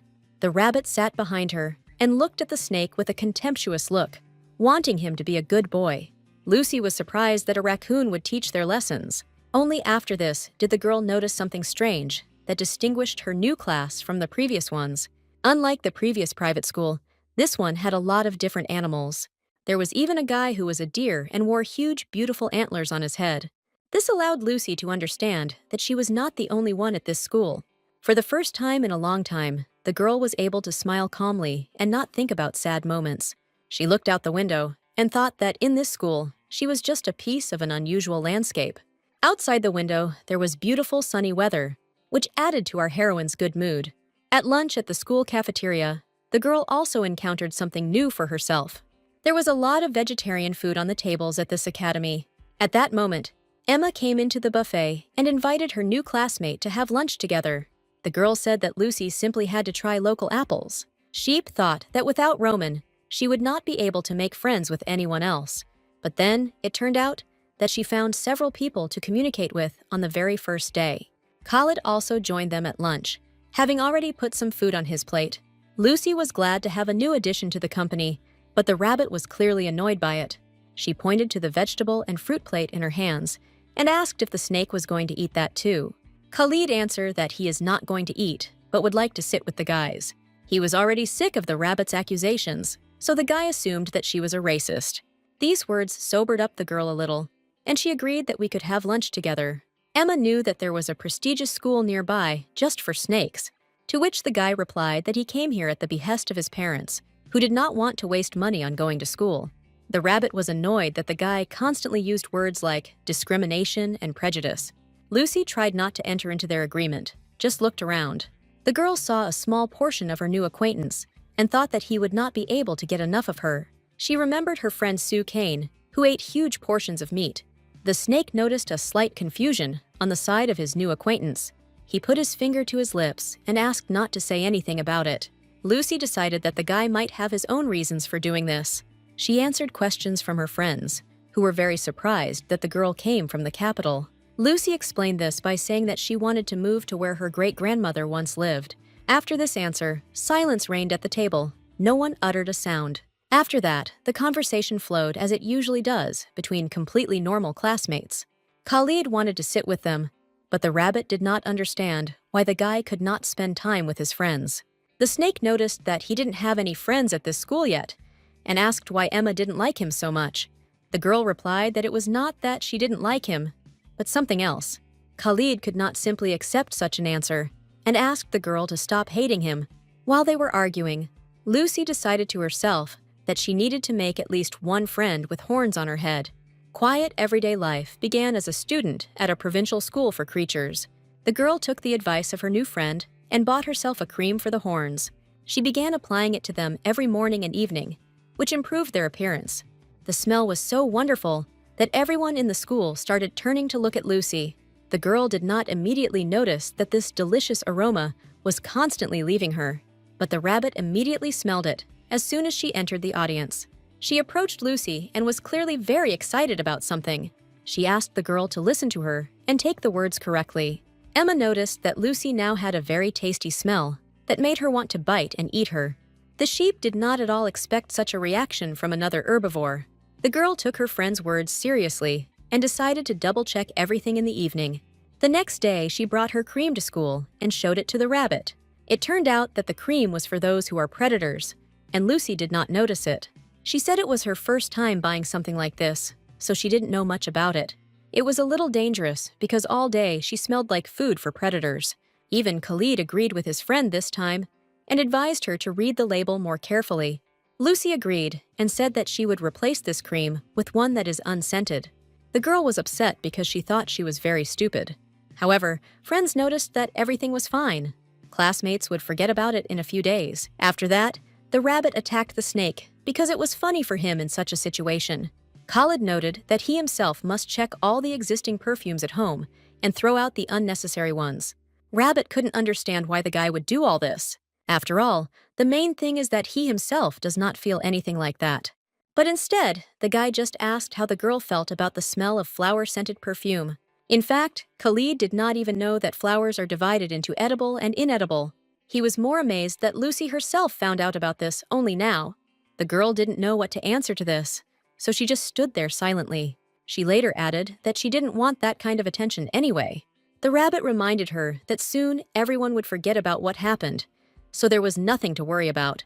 Lucy knew that smells were perceived differently depending on one's bloodline, because she was always just trying to live up to another side of herself.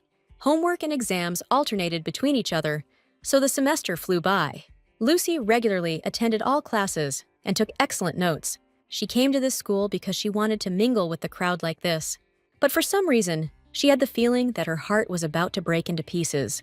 The girl was interested in how her friend Roman Baskerville was doing there. The flow of thoughts was interrupted by the rabbit, who asked the girl how she was going to celebrate the holidays. Lucy replied that she plans to stay here because her house is too far from school. Hearing this, the rabbit invited Lucy to her home for the winter holidays. The snake overheard their conversation and said that he also wanted to join the trip.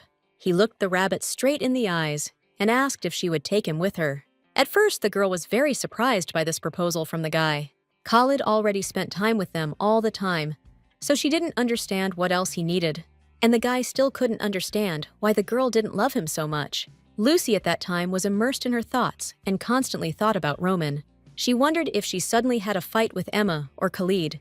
Would her heart hurt in the same way? The girl did not understand why Roman had never written anything in all this time. She even began to doubt that they had ever been friends at all.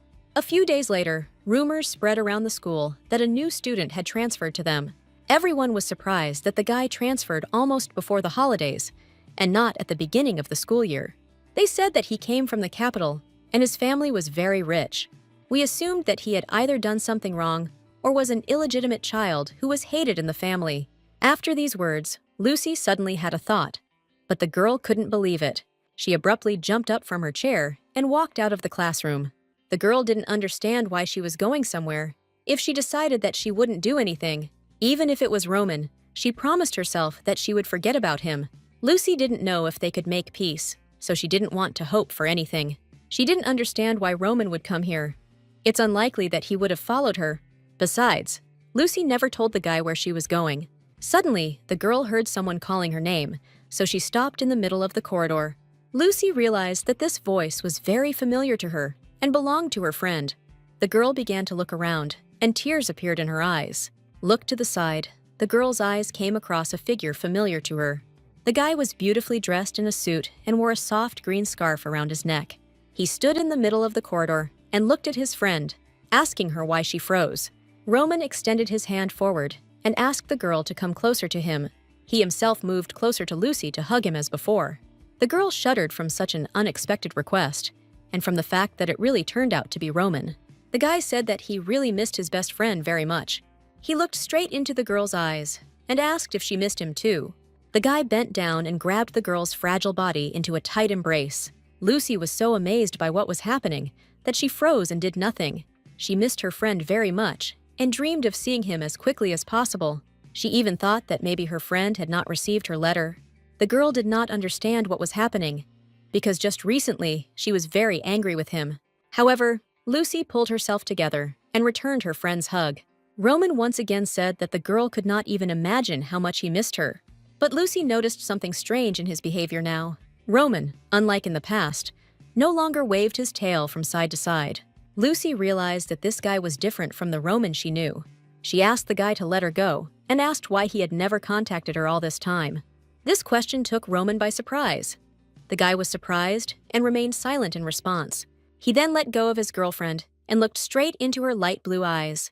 The guy replied that he had just been very busy lately. Lucy was amazed that that was all her friend could say. The wolf admitted that he looked at the school plan, but didn't understand anything, so he asked his friend to take him to the right office. Lucy didn't know if she should comply with this request, so she thought for a few seconds, after which the girl finally made up her mind and asked to show her his card. She looked at the piece of paper and immediately knew where they would need to go next. Lucy walked her friend to his apartment and then walked back to class. There, a snake and a rabbit were already waiting for her, who did not understand what had happened to the girl. Lucy tried to justify herself by saying that she simply had an urgent matter. She couldn't get out of her head why Roman behaved this way with her. Lucy and the rabbit continued to chat pleasantly and discuss the past days. Suddenly, the snake began to react strangely and called our heroine by name. He apologized in advance for the unpleasant news that he was going to tell the girl. The guy said that a very strange smell was coming from the girl. Zimai was very embarrassed, but still asked the girl to take off some clothes. The rabbit considered him a vile pervert and called him angrily. Lucy didn't understand why the guy suddenly changed so much and began to behave differently. Then Khalid suggested changing into at least a training suit. Lucy and the rabbit could no longer listen to these stories, so they decided to change clothes. The sheep walked away for a while and completely took off her old uniform and folded it flat. She herself wore a dark purple suit, which emphasized the color of her hair. Emma still didn't understand what had happened, why her friend had to change clothes. Lucy carefully folded her dress and put her things next to it. She grabbed the stack of old dress and brought it to her nose. The rabbit tried to find at least some smell, but it was still not there. She even suggested that the guy go to the hospital and check his sense of smell. However, Khalid was not going to let the rabbit keep her friend's smelly clothes. He grabbed the things and carried them as far away from the girls as possible. The guy put the dress down, then abruptly slammed it shut. Only after that did he tell the girl not to dare touch these clothes ever again. The rabbit thought that her friend had lost his mind, which is why he was acting so strangely. Khalid asked Lucy if she touched something strange when she went out. The girl replied that she didn't seem to touch anything unusual. Khalid noticed that it didn't feel like normal touching and asked if Lucy was seeing someone. The girl only replied that she had not met anyone during her short escape. The snake noticed that if the girl had not changed her clothes, she would not have been able to attend classes normally. Lucy immediately touched her tender horns, which she had been lubricating with cream for several days. And Khalid and Emma continued to argue, as they did every day. I still couldn't understand what this sudden story with the smell was. The guy was clearly uncomfortable talking about this topic, so he tried to move the conversation to something else. Emma and Lucy were not very happy with this situation, and at this time, Khalid took advantage of the advice, sat down at the table, and grabbed his head with his hands. He suggested telling girls that they shouldn't do something, but he didn't explain it in any way, and Lucy again found herself in a situation where two friends were quarreling next to her. The girl was already used to this, so she didn't pay so much attention to their swearing. Instead, she remembered the meeting with Roman and did not understand why she lied. Several days have passed since that incident, and rumors about Roman have already spread throughout the school. People were discussing the fact that the guy hugged someone very tightly in the corridor on the very first day. Everyone around was sure that the guy had arrived at this school to see his girlfriend. They considered this a very romantic act and were on the guy's side. Lucy listened to all these conversations and couldn't help but worry about them. Khalid noticed that the girl was especially absent-minded today. He asked if the girl was really doing well, because she didn't look very good. The guy asked me to at least tell him what was happening to her. Lucy turned to the window and said that nothing unusual had happened. The girl was confused because she didn't know why Roman came to school. The sheep did not understand why Roman was so cold towards her. Lucy hoped that the guy would at least contact her with roses after their quarrel. The girl was very lost in her thoughts and did not notice the end of the lesson. Khalid suggested that his friend take a walk and get some air outside. Lucy really needed to come to her senses a little, so she agreed. The guys went outside, where the snake once again noticed that the girl was behaving strangely. Lucy wondered if she really still had that strange smell. She was very interested in what exactly that smell was. Khalid immediately imagined a huge gray wolf, which he associated with this scent. The guy said the smell was just a little dangerous, but didn't go into detail. Lucy didn't really like her new friend's vague answer. She saw that the guy seemed to want to tell her something, but did not dare. He said to be sure to turn to him for help if someone offends her. At this moment, a rabbit just ran up to them and said that it was time for lunch. The guys realized that they should head to the dining room if they wanted to have time to eat something. For lunch, they had a standard portion of vegetables and fruits with various drinks. Lucy had no appetite at all, and her head was a complete mess because of Roman. The girl was sitting in the dining room when suddenly the guy appeared there, accompanied by other people. Lucy immediately noticed him and began to follow the guy with her eyes. It seemed to her that now he began to look even more mature than before. The snake looked at Roman and asked if this was the famous Baskerville. Emma noticed that the guy was very handsome, and it was impossible not to pay attention to him. After this, the rabbit and the snake began to argue about how the wolf seemed to them from the outside. Lucy, as usual, did not participate in the conversation, but simply looked at Roman. Just at that moment, the wolf turned away from his conversation with his friends and looked at Lucy. The girl noticed that her gazes crossed and looked away first. However, Roman was not going to let her go just like that this time. He said a few words to his friend and headed towards our friend's table. Emma was horrified because the guy was looking at her and walking towards them. Khalid was not happy that the girl was scared, so he turned to the wolf. However, the guys did not at all expect that Baskerville would approach them and call Lucy's name. The girl also didn't expect the guy to address her so openly. Roman, meanwhile, asked the girl for permission to have lunch together after all this time. Lucy immediately realized that her quiet school life was over. The girl had already noticed these curious glances directed at her. Roman did not notice anything around him and asked permission to join the group of friends at the table. Lucy didn't understand why the guy started acting this way, even though he was cold at first. The rabbit noticed how strangely her new friend reacted to this wolf. The girl immediately guessed that the guys knew each other and were very close. She jumped up from her seat and began to lift the kite from its place. Emma pretended that they urgently needed to talk about something in private. Roman watched the two leave with his eyes and then turned to the people. He realized that these guys were very close to his girlfriend at the new school. After they left, the wolf calmly sat down in the vacant seat at the table. Roman looked at Lucy and asked if she was friends with that snake. The guy was worried that it might be dangerous because Khalid was too big. He thought that the snake could become king among the herbivores who went to this school. Roman said that recently he has been following a vegan diet, so he will eat vegetables and fruits. Lucy also noticed that he had grown 25 centimeters taller since their last meeting. Previously, they had not had the opportunity to talk, so Roman asked his friend how she was doing. Then he added that everything in his life had been far from good lately. Lucy was very surprised by this answer because she did not expect this from Roman at all. However, the guy did not want to develop this topic further, so he asked about the sheep's friends. Then he again mentioned how bad his life was without his girlfriend and how much he missed her. This infuriated Lucy because he was the one who did not want to meet her and avoided her. Roman admitted that he read the letter to the girl, which is why he came here. And he also found this scarf in the envelope as a message, so now he wears it all the time. The guy was afraid that without the scarf, the girl wouldn't recognize him, because he had changed a lot lately. He sincerely believed that the girl wanted to forget him as quickly as possible, so she might not remember. Lucy looked at her friend and did not understand why he was talking such nonsense. The guy was sure that the girl had left him and gone to this provincial school. The sheep was unhappy that the guy allowed himself to talk to her in such a tone. Before leaving, she told him that it would only be a change in the physical distance between them. However, this was not true, because the girl wanted to get rid of all signs of her past life. She wanted to throw away everything, including her last name, and live calmly and safely without any teachings. Lucy still couldn't understand why her friend was even saying all this. She herself understood that even if she decided to throw everyone out, Roman would be an exception. In addition, right before leaving, Roman admitted that he liked someone.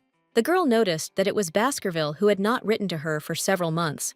She still remembered that last evening, and the number of tears she cried. "I wanted to tell you that I spent every evening in the park, but I didn't have time.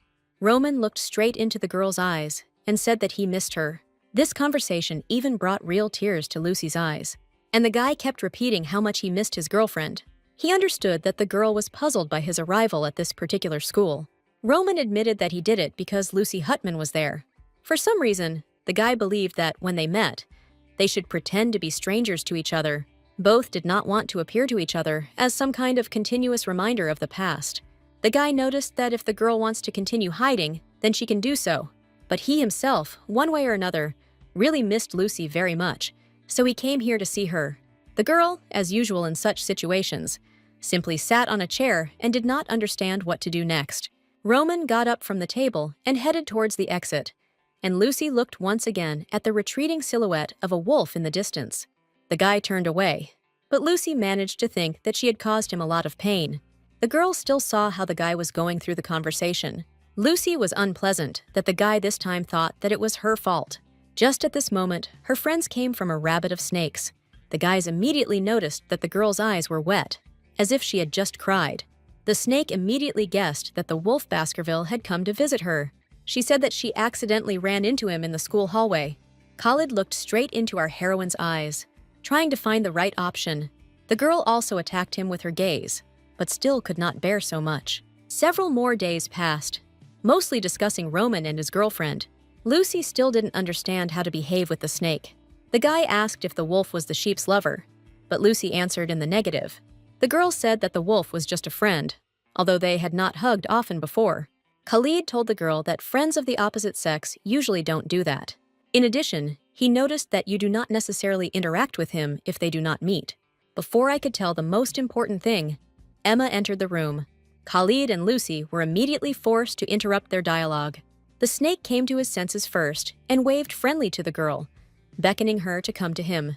Emma came closer, and they again began to argue about all sorts of topics, like real friends. Lucy was glad that the girl had appeared, because in this case, the snake would leave her behind. Only now did the sheep realize that Roman did not consider their relationship to be friendly at all. Lucy decided for herself that she must resolve this misunderstanding as soon as possible. Time flew by quickly, and real autumn had already arrived outside the window. The girl decided for herself that today she must sort out all the misunderstandings. From the very morning, she was as decisive as possible about her actions. Loudly clicking her heels, Lucy headed to the next class.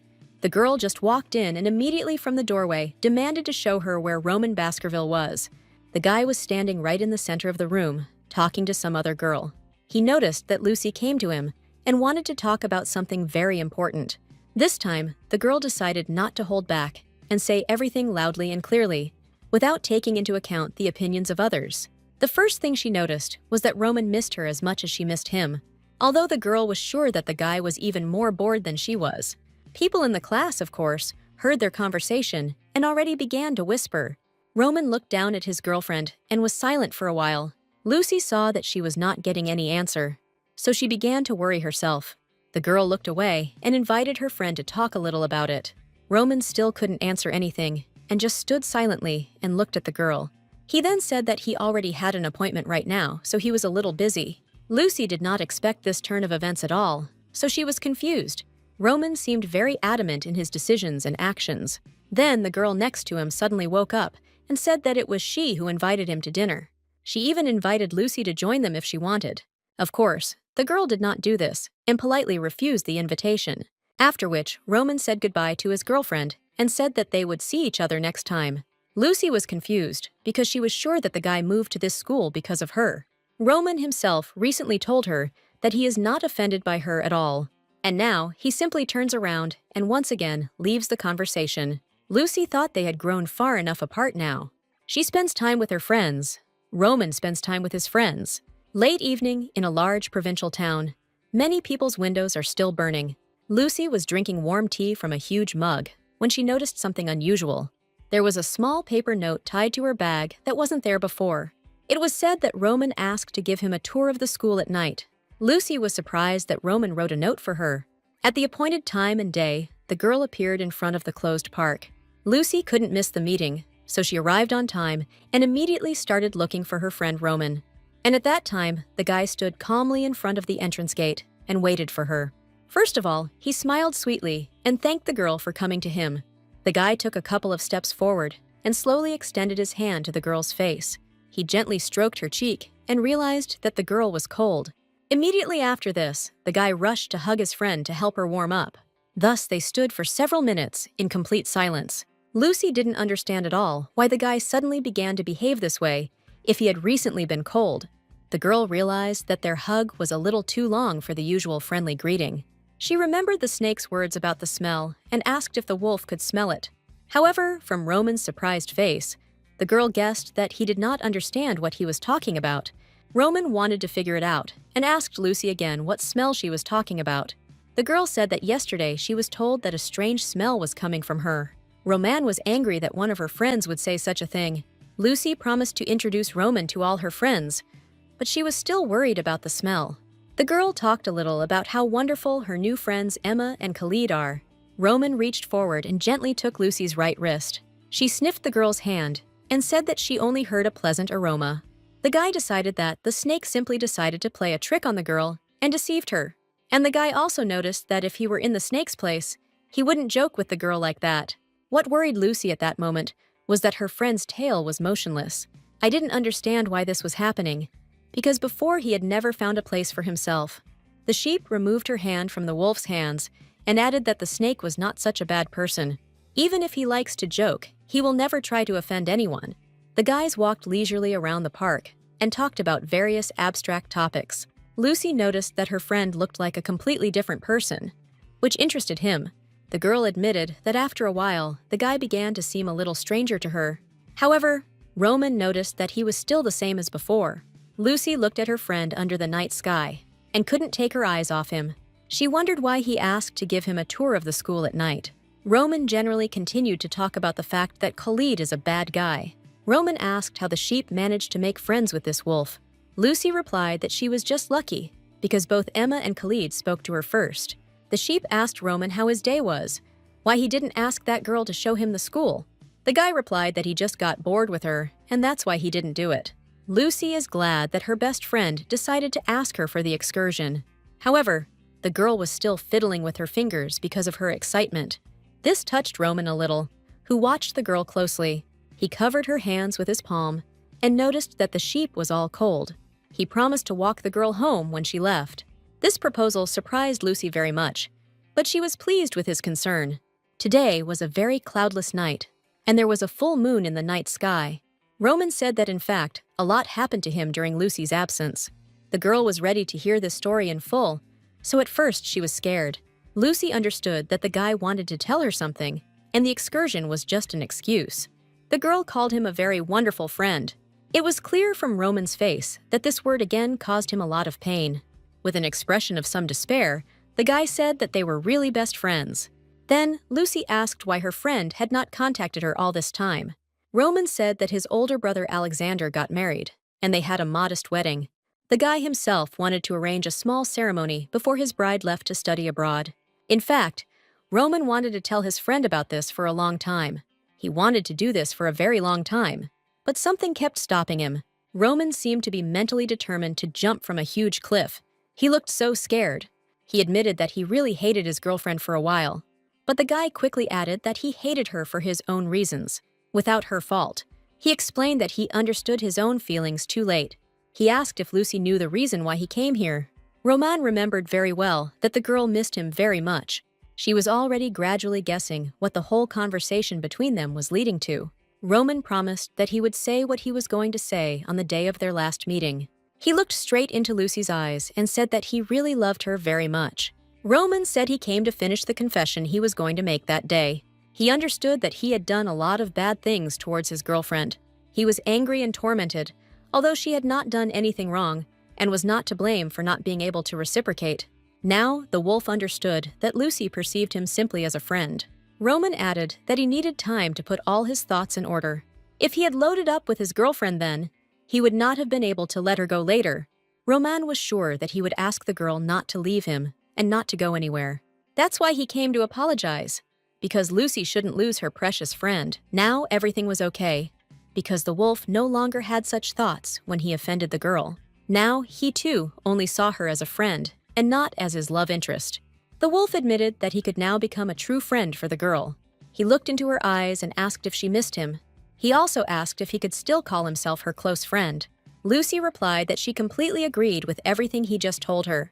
The wolf felt as if a weight had been lifted from his shoulders, and the guy hugged his girlfriend. Lucy hoped that nothing else would change between them. After an explanation, the wolf volunteered to accompany the girl to the door of her house, which was very close to the school. At the very end of the walk, the wolf turned to the girl again and gently touched her face. Baskerville thanked his friend for coming out to him at such a late hour. In Lucy's eyes, the wolf looked as if it had broken the bonds that held it. The girl was glad that they were able to talk so well and clarify all the points. Already at home, she thought that they still could not be in a real relationship. Love doesn't last as long as friendship. Lucy wasn't in love with Roman. The girl now understood that Roman loved her from the very beginning, not as a friend. Lucy understood that from now on, everything between them would be as before. The long night ended, and a clear sunny day arrived, which was sorely missed. A strange girl approached Lucy at school and asked if she had spoken to Baskerville. The sheep was clearly not a little embarrassed by such attention from strangers.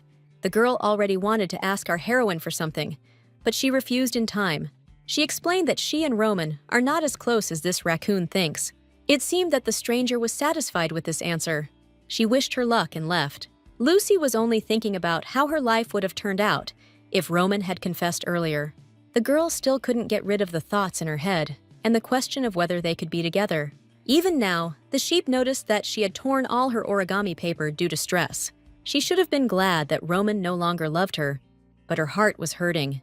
Now the wolf could communicate not only with her, but also with other guys and girls too. So autumn passed unnoticed, and real winter came with its frosts and ice. Emma approached her school friend and invited her to spend the night together. The girl was in such a good mood that she even allowed Khalid to come. Only after a moment did the rabbit realize that her friend looked very depressed. The girl didn't understand why Lucy didn't listen to her, and Khalid looked only at Lucy. After a couple of moments, the sheep seemed to come out of a trance and asked her friend to repeat the question. But if everything was more or less clear with the rabbit, it was still unclear why the snake was angry. A few minutes later, all three were already sitting at the table and drinking tea. After the rabbit ran away somewhere, Khalid and Lucy decided to spend time alone. Khalid didn't understand if the new student Roman Baskerville and Lucy were just friends. He asked to tell him everything, even if they were hiding something from the public eye. Lucy understood from her friend's tone alone that something was wrong with him. The girl denied any connection with Roman, but the snake did not want to calm down. Khalid thought for a long time and doubted whether he should tell the girl about this, but still decided. He began to smell Lucy's wolf scent immediately after Baskerville transferred to them. Lucy didn't feel it herself, so she couldn't understand that it was the wolf smell coming from her that Khalid smelled. In addition, each time Khalid felt the smell on the girl stronger and stronger. It seemed as if Roman had marked his territory. Lucy had absolutely no idea that her friend could behave this way towards her. At that moment, Emma the rabbit came into the kitchen and said that she had a surprise. The snake was as amazed as Lucy, but she advised him not to draw the wrong conclusions. And now, Emma brought the only person who would be a good idea to avoid in the entire school. Lucy sat at her desk and continued to hum various melodies. It seemed to the girl that her heart might skip a couple of beats from excitement. Right in front of her, with a plate of vegetables in his hands, stood Roman Baskerville himself. The guy smiled happily and asked if he could join them.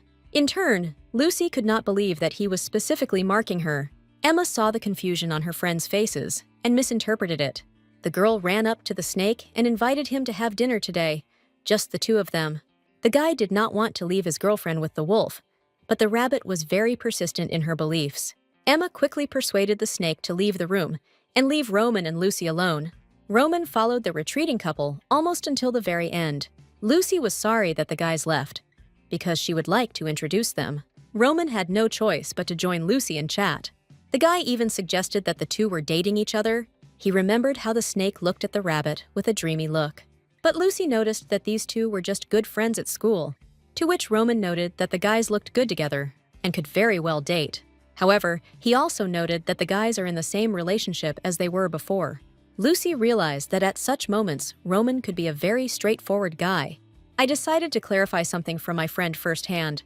She tried to tell the guy about what had been making her worry the last few days. Other predators clearly noticed that Roman's scent is on the girl. The guy did not expect such a turn of events at all, so he suddenly grabbed the girl's hand. He sniffed and said that he felt absolutely nothing. Roman raised the girl's hand directly to his lips and inhaled her scent. He didn't know where else this smell could come from. Lucy was generally very embarrassed by this movement, so she simply agreed with the man's arguments. Roman remembered the girl's words that she and Khalid were good friends. Near the school, almost everything is grass, so the guy could feel selfish because of the quantity. Apparently, the wolf considered him a cold and calculating maniac, but Lucy asked him not to do anything. But after this walk, her hands did not freeze. Roman began to worry that Lucy might be bored here. The girl wanted to go further, after which Roman expressed a desire to follow her example. He pretended that he agreed to this only because the guys constantly spend time together. Even now, they were arguing very nicely, but they did it as if they were flirting. Suddenly, a voice rang out in the heroine's head, saying that she would be leaving alone. The guy smiled slyly and asked if the girl had a day off on the eve of the day of the robe. The guy still didn't have any friends or relatives here, so sometimes we want him to spend time with familiar faces. Roman was very happy that he would finally be able to make these desserts this year. Lucy told her old friend's proposal to Emma. The girl said that you have to agree, at least in order to get into a good office. The rabbit wanted to bring the sheep and the wolf together, because then Lucy could become the bride of Baskerville. In addition, their meetings always end. Even among the people there is a proverb. Just now, I heard that you first need to make an impression in order to start dating, then get married. Moreover, Khalid began to say something about the curses of the Baskervilles. In any case, they spoke for both sides. Now the question is different: what Lucy decides for herself. The rabbit repeated that they had known each other for a long time, and the guy transferred here especially for her sake. In her eyes, it was very romantic, and he really likes Lucy herself. Plus, the girl noticed that the guy smiles brighter when he's next to them. The rabbit's heart nearly jumped out of her chest when the wolf invited her to have dinner together for the first time. These words caused dissatisfaction on the face of the serpent, who literally said the opposite. He carefully moved the rabbit aside and said that she was too slow. With this being the case, he didn't understand how Emma could even call herself smart. The girl was upset because of this and thought that something was wrong with her. Khalid asked if Lucy had conveyed to Roman what he said about the smell. The sheep hesitated at first and didn't know what to answer, so she stood silently. Then she said that Roman was not sure where the smell was coming from. This answer quite infuriated the snake, who understood that this was complete nonsense. Khalid believed that this guy was truly dangerous, and Lucy was now in danger because he hesitated. Emma didn't understand why the guys didn't like each other so much. She even suggested that they were fighting for territory. The words that the snake was jealous of the wolf finally drove him home. After that, he began to quarrel with Emma with a vengeance. It didn't matter anyway, because the rabbit and the lamb agreed to spend the day of the chasuble together. The serpent was embarrassed that he was invited to such a homely family event. He was glad to be invited and asked the rabbit what gifts he should bring. The girl reminded them that they had no food for predators at home, so Khalid promised to bring medicine for his stomach to make it easier for him to eat only vegetables. Lucy looked at her friends and suddenly realized that they gave off a special atmosphere. The snake pretended that it could eat something that it could not even swallow, as was the case with the carrot. Then the girl remembered Roman, who could eat grass and fruits to survive on a desert island. It suddenly dawned on the girl that at that time he was talking about how they could live happily together. It only now dawned on her that Baskerville was trying to be kind to her. Out of frustration and missed opportunities, Lucy clenched her hands into fists. The girl would prefer not to think about it at all, and if she knew how much she would regret and yearn for the time spent together. Roman, through a note, asked the girl to show him the city because he had recently arrived here, but he had many friends for this. A few days later, the public school began its holidays. Lucy could finally stop waking up very early and get as much sleep as she wanted. But this was not destined to come true, because someone began to throw a stone at the window. From this constant sound, our heroine woke up and opened her eyes. The girl wanted to see what was happening on her balcony, so she got up and headed towards the sound. She barely managed to return another stone that flew right past her head. Roman stood below, apologizing for almost hitting the girl. There were no messages from her, so Baskerville came to her himself directly to the house. Roman said that he had been waiting for the girl for a long time, but she was sleeping and therefore did not hear. The guy noticed that it was still early, but offered to go down and take a walk together if the girl didn't mind. Lucy noticed that the guy was still wearing her green scarf. The girl noticed that the guy still wasn't wagging his tail. He probably wasn't having so much fun spending time with her. The guy said that he has no friends at all, since he just moved to a new school. Although Lucy Yi decided to communicate less with him, she was flattered by his attention. After some time, the girl had completely changed into street clothes and went out. Her best friend Roman Baskerville was waiting for her on the threshold. The guy opened the carriage door and helped the girl get inside, after which they drove off. Roman looked at his friend and said with a smile that he would definitely buy her something. Lucy noticed that her friend was still wearing her scarf. The guy noticed that he really liked it, because it was her gift to him before leaving. Roman also shared that he explored the city center a little in advance before the walk. The kids from school told him about many interesting places during their studies. The guy added that the girls from his class tell him almost everything. They are very kind. Suddenly, the carriage stopped and Lucy looked out the window to see where they were. Lucy immediately replied that she was not hungry and had no intention of going anywhere.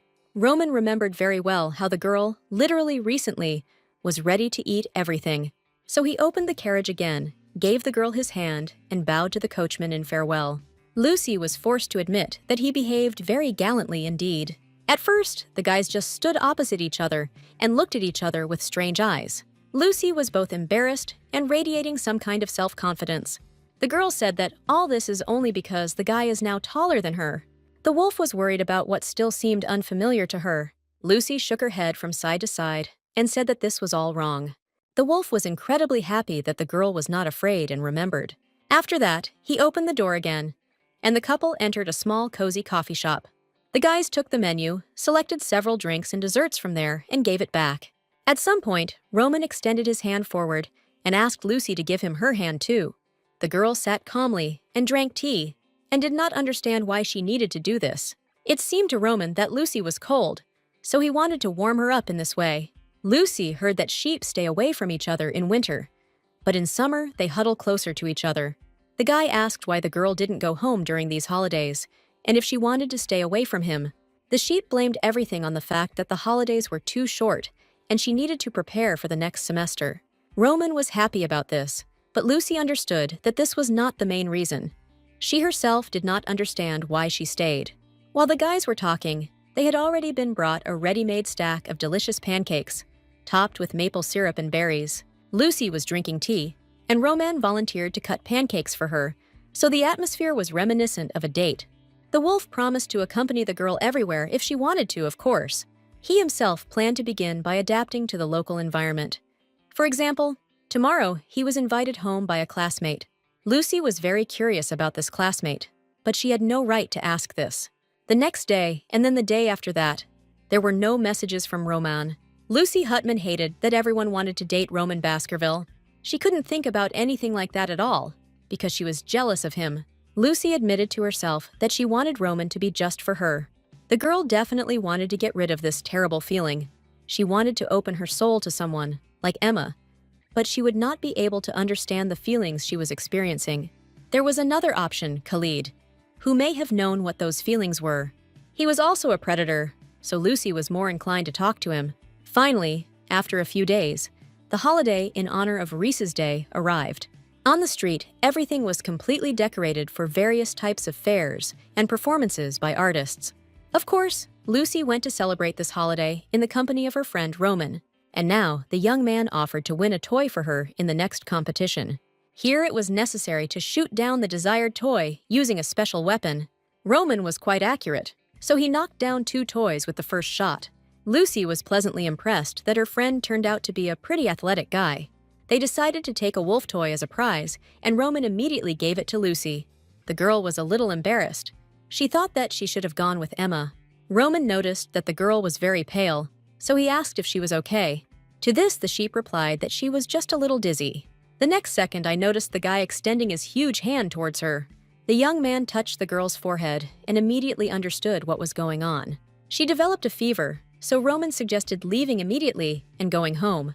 Already sitting in the carriage, Lucy apologized for ruining her friend's visit to the holiday. The guy wasn't particularly worried, because initially he wasn't really looking forward to this day. These words hurt Lucy a little, because now her friend was no longer looking forward to the moment when he could spend time with her. These thoughts made her feel uneasy. The girl clasped her hands in her lap. After some time, the coachman drove up to Lucy's house and stopped in front of the front door. Roman accompanied his friend and asked her to be sure to let him know if she suddenly got worse. In parting, he carefully placed his hand on her head and checked her temperature again. After this walk, Lucy finally decided that it would be better for her to stay away from Roman. At home, she placed the toy he had given her in the most prominent place in the center of the closet. And then the girl threw herself on the bed and buried her face in the sheet. Jealousy itself was very tiresome. But Lucy became more and more bored. When she is next to Roman, she is overcome by warm thoughts, because Roman has not done anything wrong.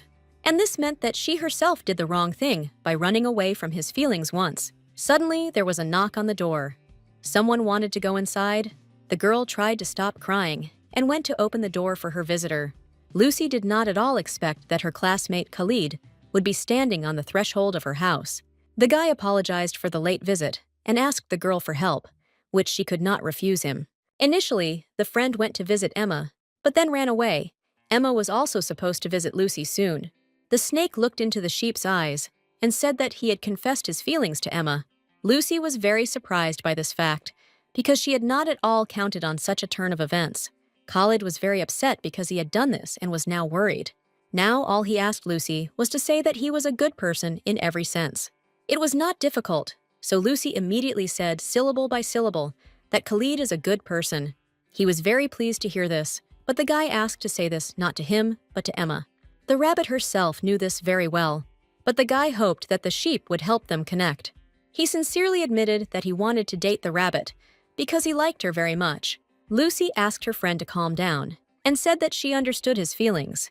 The guy admitted that he liked the girl literally at first sight, but she turned out to be not very smart in love affairs, and he especially liked her cute soft white ears, which he dreams of touching. At the beginning, he had no idea that he would fall head over heels in love with a girl, but it happened. In any case, he is a very good person, so he promised to be very caring towards the rabbit. However, the girl herself was very cowardly, which is why he needed the help of their mutual friend. Lucy was flattered that for someone she had become someone they could rely on. In exchange for help, the snake promised to do whatever the girl wanted. The guy added that she could ask him for anything, even consider him her slave. After this, Lucy finally agreed and asked how she could help her friend. Together, they came up with a plan of action, and were only worried that it might backfire. As the snake predicted, after some time, Emma also visited Lucy. A friend asked the girl why she came to her in the middle of the night. It was clear from her that something scared her very much and made her move. The rabbit did not know what to do, because Khalid suddenly made a confession to her. Lucy pretended that she didn't understand what they were talking about. She just sat and listened carefully to the story. Emma talked about how they just sat and played various games. The guy suddenly suggested going for a walk, despite the fact that the cold is his main illness. He himself was shaking from the cold, but he still tried to look after the girl and even pulled his coat over her. Why did he suddenly say that he wanted to date her, which sounded like complete nonsense? Lucy laughed and said that even she could see how the guy was breathing unevenly towards the rabbit. Emma was worried that he was a snake. They were completely different from head to toe. The girl was also worried that until that moment, the three of them had been just great friends. Lucy saw that the girl was not saying something and was sitting embarrassed and silent opposite her. The sheep remembered that on the very first day, Roman also suggested that they were a couple. He then said that the two would make a great couple because they get along well. Only now did the girl understand what he meant by these words then. The rabbit at this time reached the point that she wanted to scold the guy for confessing without warning. Although Lucy knew very well that the guy had repeatedly dropped hints to the rabbit, she simply did not notice them. And she also didn't understand how you could fall in love at first sight, without even knowing what kind of person she was. Khalid said that he liked the rabbit for no reason, but she believed that he fell in love with the fantasies he created. Lucy believed that whether it was ears or horns, their tail, people could fall in love with even one such little thing. Someone could love her for her beautiful and soft horns on her head, which distinguished her from the rest. Just like Roman's tail was special to her because he reacted happily to her every time. Emma's rabbit ears had the same meaning for the snake, so Lucy was interested in what the girl answered him. After all, they got along well all this time. Didn't she really develop any feelings for him? Emma didn't quite understand what she was talking about, but decided to listen. Lucy assumed that the girl was afraid that their friendship would suffer because of the situation. It was a little strange sometimes, but the girl has a pretty cute face. The sheep continued to think about the rabbit and the snake and reflected on their common future. However, suddenly, Roman and their future together appeared in her fantasies. The girl shook her head from side to side to quickly drive away these visions. Meanwhile, Emma said that it wasn't that she didn't like Khalid. The thing was, she had never thought of him in that way. Emma asked Lucy herself the same question, but the girl had never thought about the guy in this way. This is why the rabbit was so scared to decide anything, because she simply never thought about it. She didn't understand how such an idiot like her could please a cheerful, smart snake. To be completely honest, sometimes he even seemed a little cute to her. But they were just friends. Although she knew that the guy was a little more sensitive to her than to other people, Lucy realized that now Emma, just like she herself in the past, is tossing between friendship and love. The rabbit thought that he was behaving this way simply because they were good friends. But it turned out that this was not so. And yet she was the last one who wanted to believe that it was about their friendship. Both girls at this stage of their lives were still learning the difference between friendship and love. Emma didn't know what to do if she suddenly felt awkward communicating with the guy. She wanted the three of them to continue to be friends. Lucy calmed the girl down and said that everything would be okay with them. Emma hoped that the girl was right, and at the same time asked if she herself had found herself in such a situation. The question was extremely important, so the girl almost gave away her secret, but still caught herself in time and said that she had never been in such a situation. Emma was also worried that if they started dating, it was unknown how long it would last. The girl dreamed of turning back time so that the incident that happened today would simply disappear. Lucy noticed that if the rabbit did not answer the guy, then their relationship would only become more awkward. Emma thought about stopping communicating with the guy altogether and being friends with just the two of them. Then Lucy asked the rabbit to close her eyes and imagine that she was holding Khalid's hand. Emma didn't even understand how she could get goosebumps because of some kind of fantasy. Then the girl advised her friend to imagine that they were kissing, but neither of them had such experience. In this case, Lucy advised to imagine that the snakes were kissing any other girl. Emma noticed that she really didn't like this, but it was unlikely to matter much to her. In this case, Lucy resorted to an extreme measure and asked to imagine herself in the girl's place. It was extremely difficult, but Emma tried to imagine Khalid kissing Lucy. There was silence in the room for several minutes as the girls imagined this situation. Finally, Emma admitted that although she loved Lucy, she did not like this situation. This meant that the girl had some feelings for him, so the sheep advised the guys to try to meet. Emma the bunny will probably be sad if she turns down her boyfriend and Khalid starts dating someone else. By the time the girl realizes how sad she is from the loss, it will be too late. Lucy regretted that no one had said such words to her when she herself had experienced something similar. Perhaps everything would have turned out differently now if she had listened to Roman to the end that day. Emma was worried that because of them, the trio would break up. But Lucy promised that everything would be okay. She advised the girl to start by going on a few dates with a guy. After all, she didn't intend to spend her whole life alone and not meet anyone. Lucy had never been in a romantic relationship herself, so she didn't know if things would change between them, but she wanted everyone to have a friend who could help them accept the situation. Lucy accompanied Emma to the exit and promised that next time she would definitely listen to her too. The girls said goodbye, and the rabbit went to her home, and the sheep returned to her home. The girl entered her small room and headed straight to her favorite bed. There, she fell face first into the pillow and began to think about what she had missed in life. Just as she advised the rabbit to do this, the sheep itself closed its eyes and imagined kissing Roman. This picture made her feel very pleased and sad at the same time. Tears welled up in her eyes. A few days later, Khalid came to the heroine's house and asked if she needed any help. He was very happy and grateful to the girl for helping him reunite with his beloved. He really liked calling Emma his lover, so he repeated it over and over again. The guy even apologized for being too cheerful and laughing too much. In any case, he just wanted his girlfriend to know about it first, and also promised to keep his word. Lucy remembered that he promised to do whatever she wanted if the girl helped him. He said that yesterday because the sheep is his friend, and at the same time the friend of the one he loves. Lucy has helped him in matters of the heart, so she can ask him for any favor whenever she wants. The girl promised to definitely think about it, but for now the guys decided to go their separate ways. The sheep was very happy that she could help her friends pair up. However, after her friend left, the girl realized that although she was surrounded by those she loved, she still felt lonely. Although perhaps it was more a feeling of solitude than loneliness, Lucy still didn't feel very well, so she decided not to go out and rest until the end of the holidays. The girl lay down on the bed and decided to take a quiet nap in order to recover quickly. In any case, even if she needs someone now, she still cannot replace that one with someone else.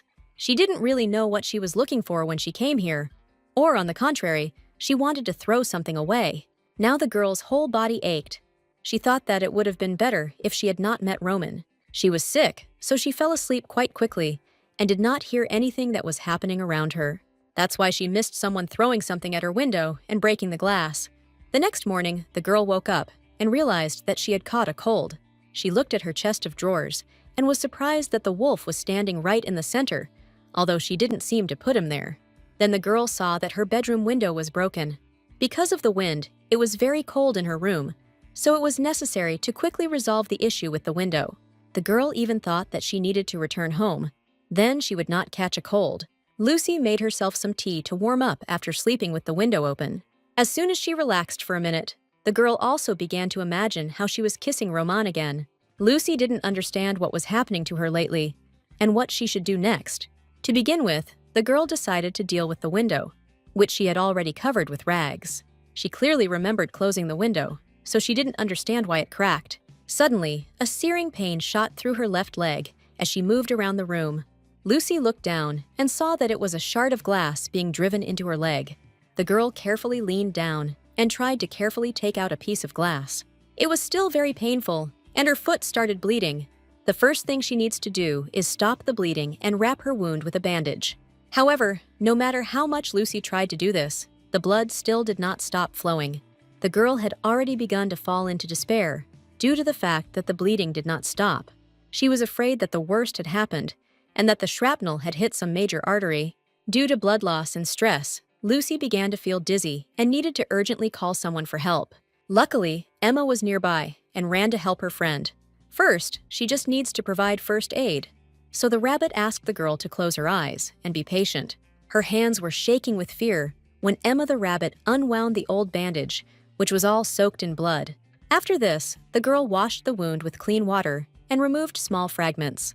It was very painful, but Lucy stood strong and endured it all. Rabbit suggested that the wound might be too deep and suggested going to the hospital. Usually they go there with serious cases, but Emma believed that this was exactly what her friend needed. She carefully wrapped her leg in a fresh bandage and literally begged Lucy to go to the hospital with her. The sheep said that she woke up in the morning and saw that the window had broken, and then she accidentally cut herself on it. The rabbit did not understand how the window could break on its own. Someone was clearly to blame for this. She even yelled at her friend and told her to be more careful. Lucy decided to change the subject and asked how her date with Khalid went. The rabbit began her story by saying that yesterday they met early in the morning. However, at first, she did not understand at all how to behave with him. It was very strange for her to see him as a boyfriend and not as a friend. Therefore, first of all, the girl suggested that her boyfriend try to kiss. After the kiss, they both did not feel such enormous awkwardness from the first date. Lucy sat simply in shock at the rapid development of her friends' relationships. The rabbit saw her friend's reaction and began to worry that everything had gone strange. Lucy got goosebumps from such speed, and the girls understood why the guy smiled so much yesterday. To reassure her friend, she compared their kiss to trying something in a store before buying it.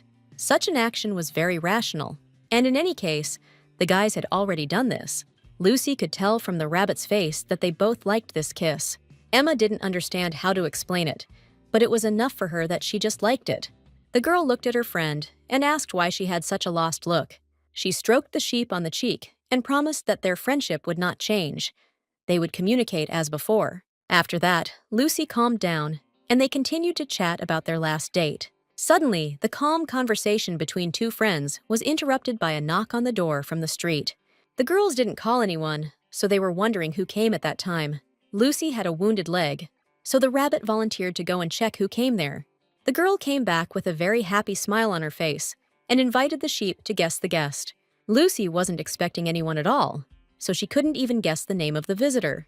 Unexpectedly, it turned out to be her best friend since the old times, Roman Baskerville. The girl did not expect to meet him at all, so at first she even forgot about her wound and jumped out of her chair.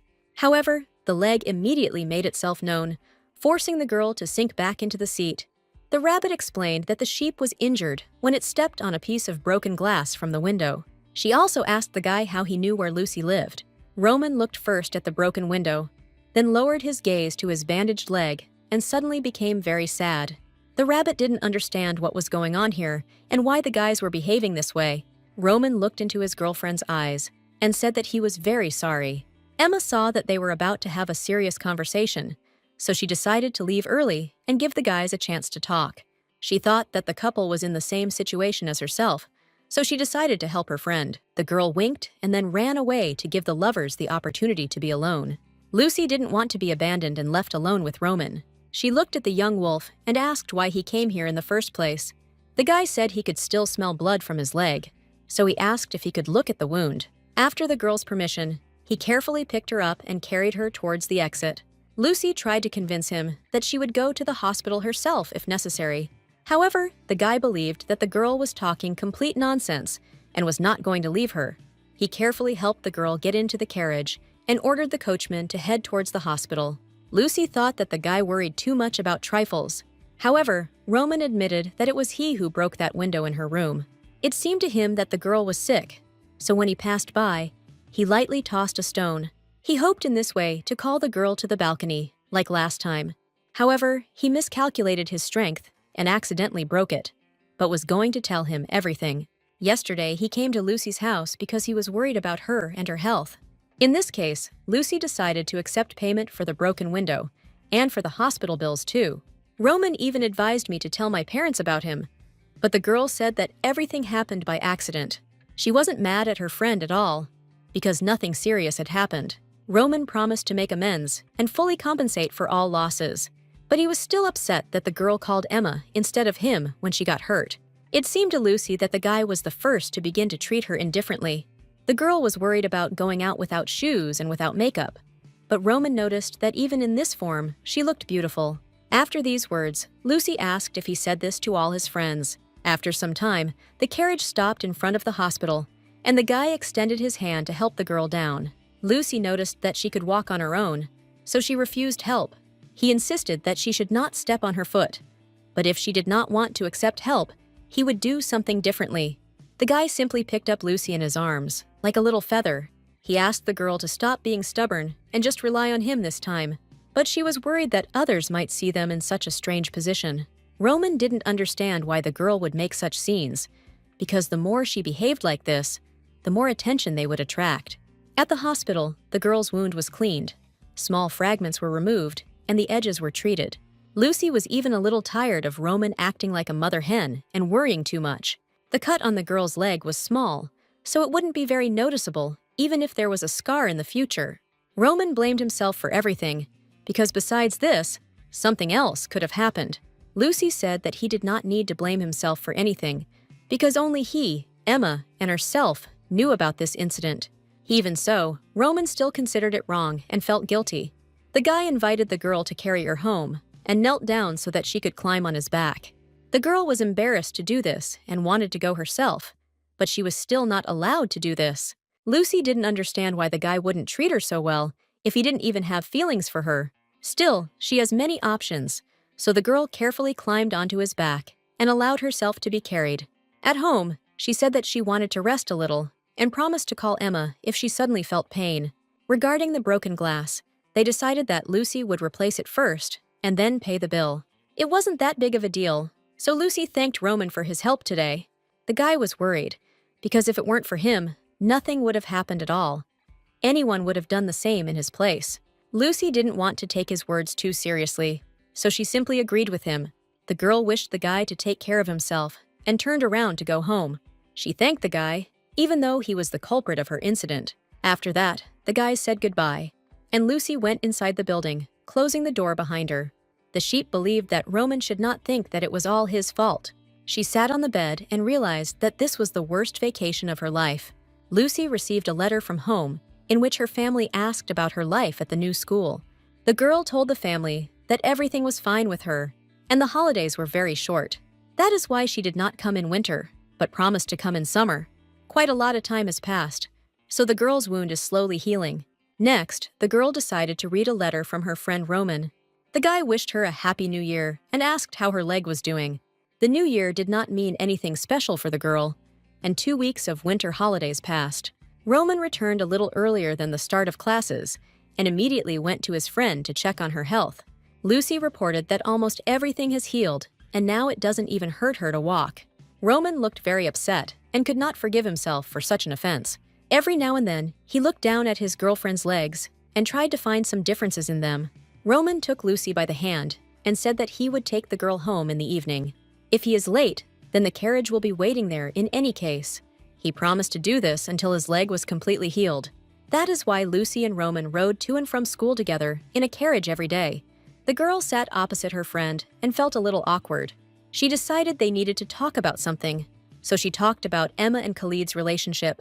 The wolf was very surprised by this, although he initially guessed that something was happening between them. The guy liked Emma from the very beginning of school, and Lucy became friends with them a little later. This news made Roman think about something, although he reacted positively. Everyone at school was already discussing the fact that Lucy arrives every day in Baskerville's carriage. However, the guys themselves preferred to pretend that nothing strange was happening. They entered school together and then said goodbye and went to their classes. There was a particularly pleasant atmosphere in Lucy's class because of the couple in love. Khalid doesn't care about the opinions of others because now they are officially dating. But Emma felt a little awkward because of the extra attention. And even when they were fighting, the guys still looked like they valued each other very much. Lucy looked at her friends and could not believe that they could behave like children. The guys were very happy to see their friend after the long holidays.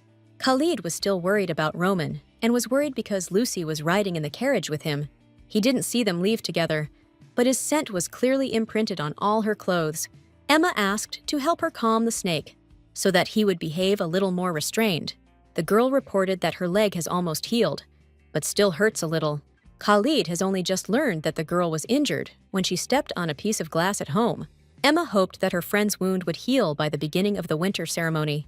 The girl also thought that she needed to somehow punish Roman for his negligence and causing harm. The guys did not have time to discuss this because the teacher entered the class and announced the beginning of the lesson.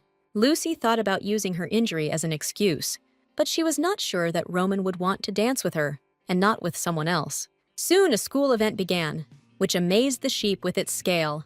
The tables were literally bursting with various desserts and all kinds of tea. At this school event, everyone could talk, eat sweets, dance, or play all night long. Lucy thought that if there was no awkwardness between her and Roman, then she could dance with him. Lately, this thought has eclipsed all the girl's thoughts and distracted her from other matters. Sheep thought it would be wonderful if she could dance with Roman. There were many chances for them to dance together at various events. For example, when Roman was her only friend, or when he was in love with her. During all these moments, the guys could hold hands and dance freely with each other. Even if it were possible to turn back time, Lucy was sure that she would dare to dance with the guy. She believed that she could fall in love with everyone, because despite their different origins, they liked each other.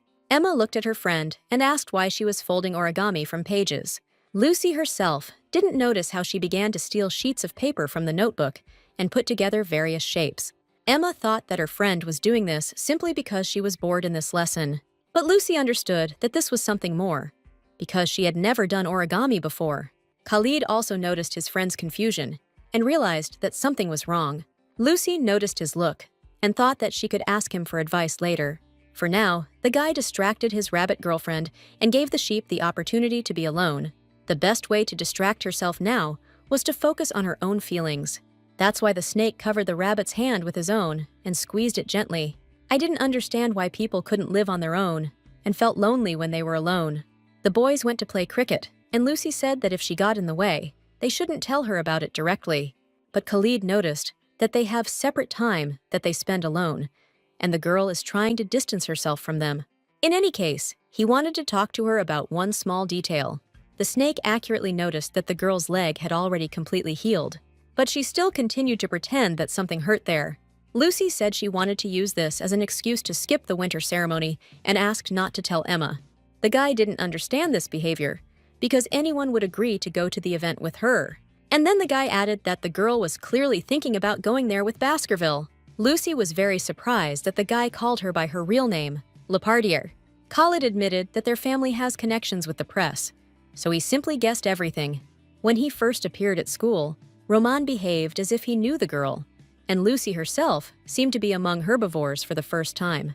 For example, this was clearly visible after the incident with cuticle cream on the horns.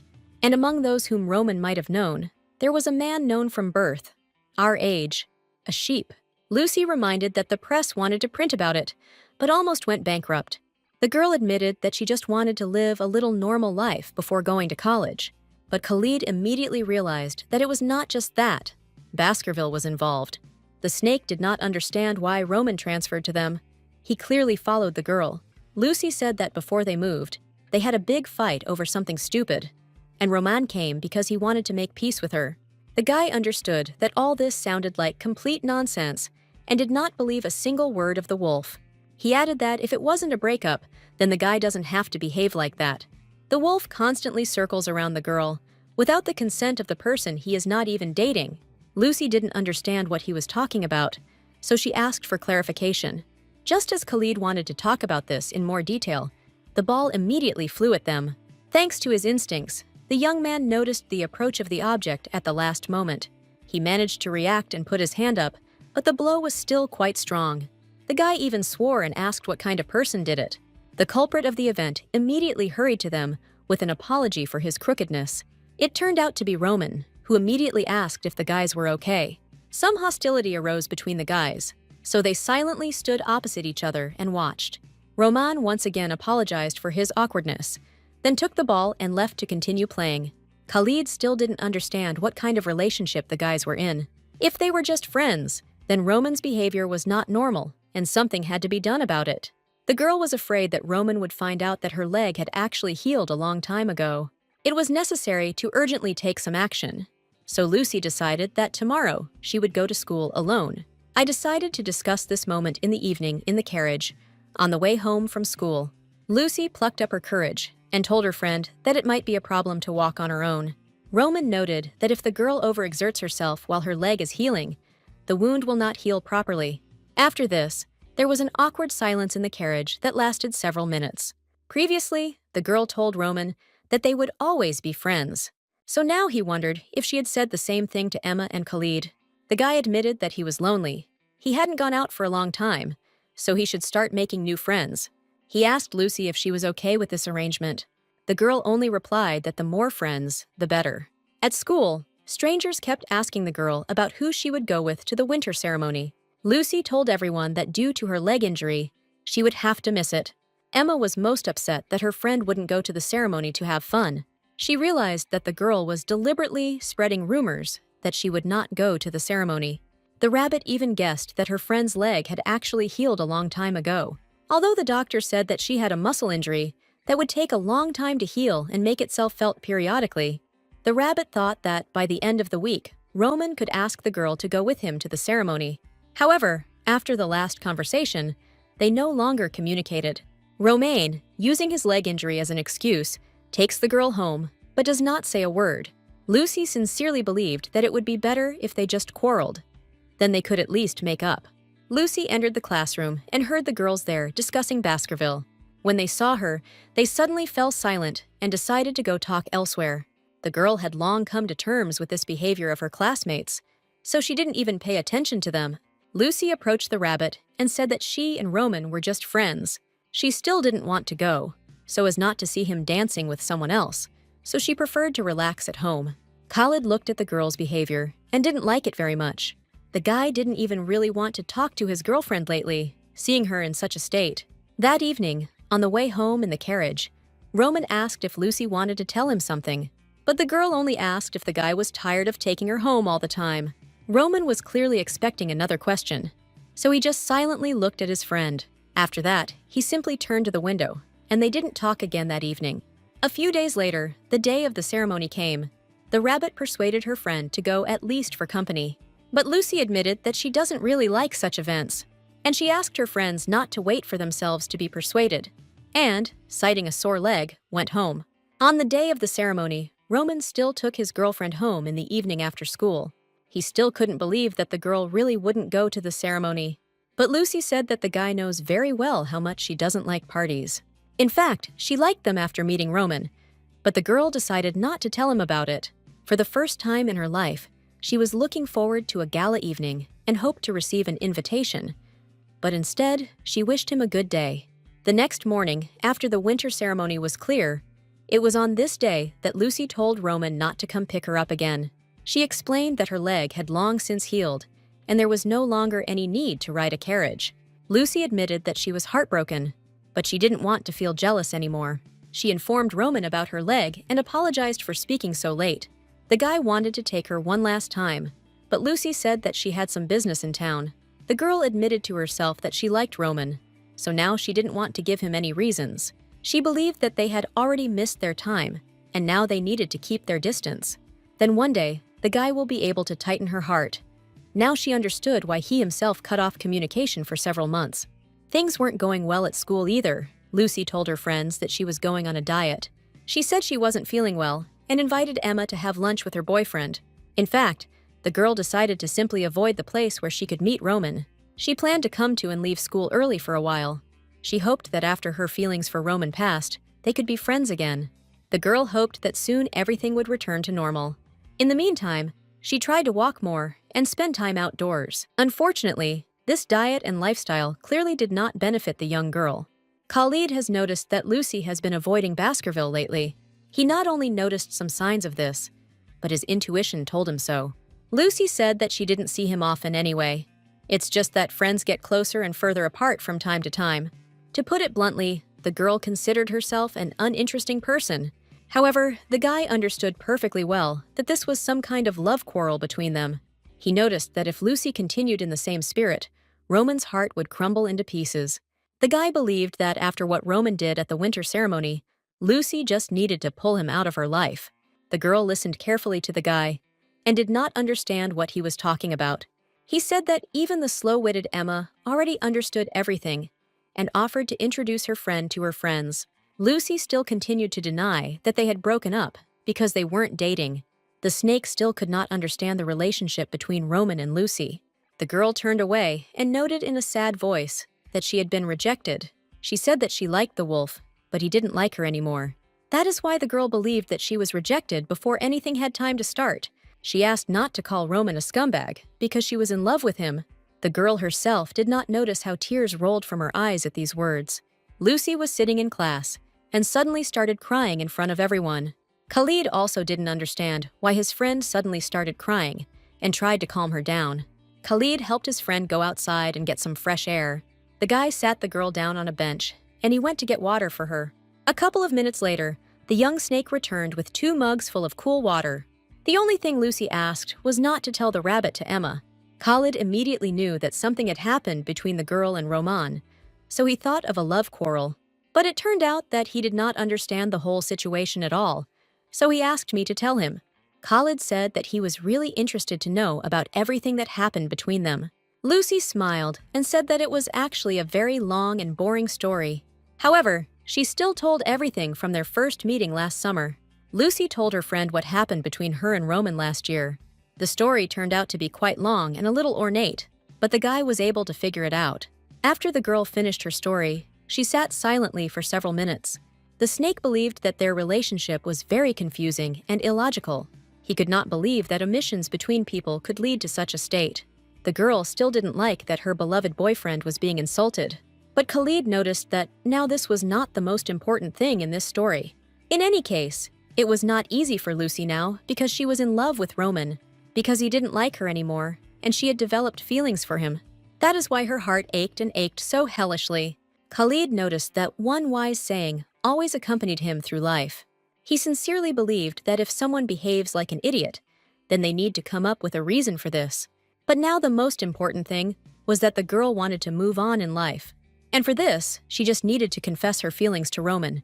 The whole problem was that the guy never rejected her personally. The girl did not want to do this. But Khalid insisted that she needed to check everything personally. He advised the girl to have some courage and talk to the guy directly.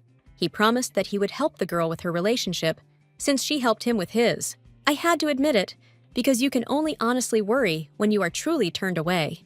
Therefore, he advised Lucy to invite Roman to a conversation and tell him everything honestly. The girl did just that, agreeing to talk with her friend in the evening.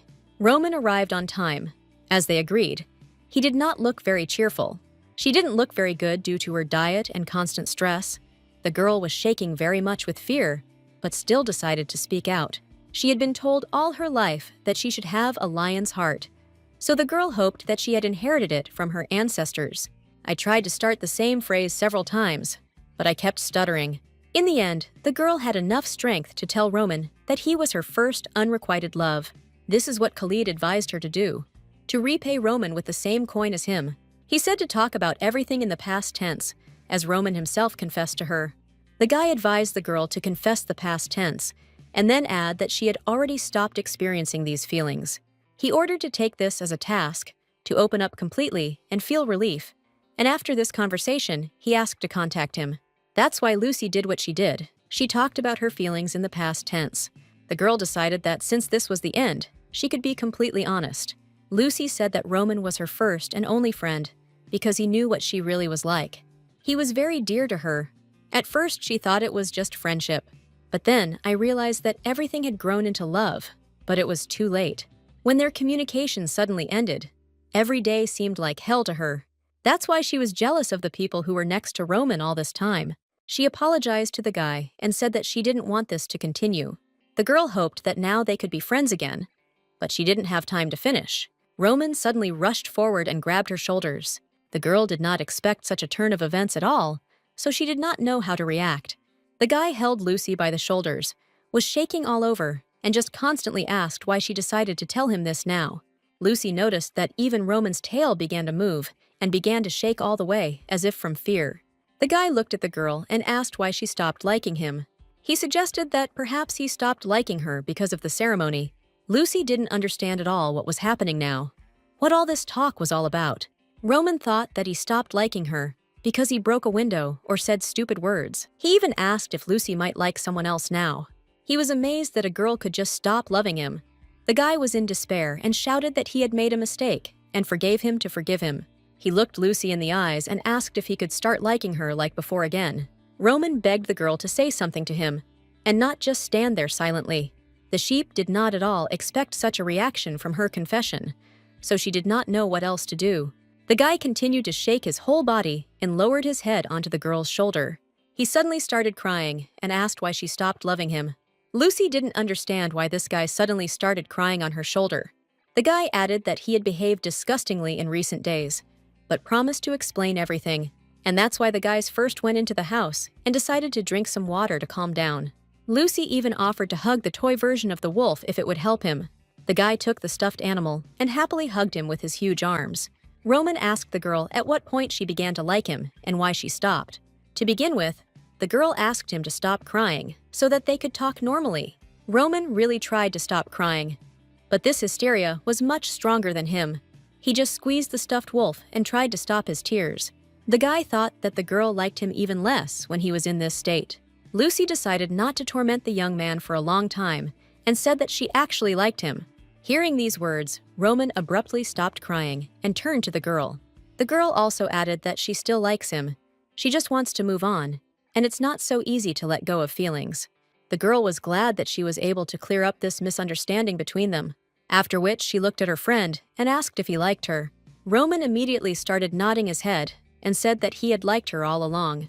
Lucy stroked the guy's cheek and saw that his tail began to swing from side to side again with happiness.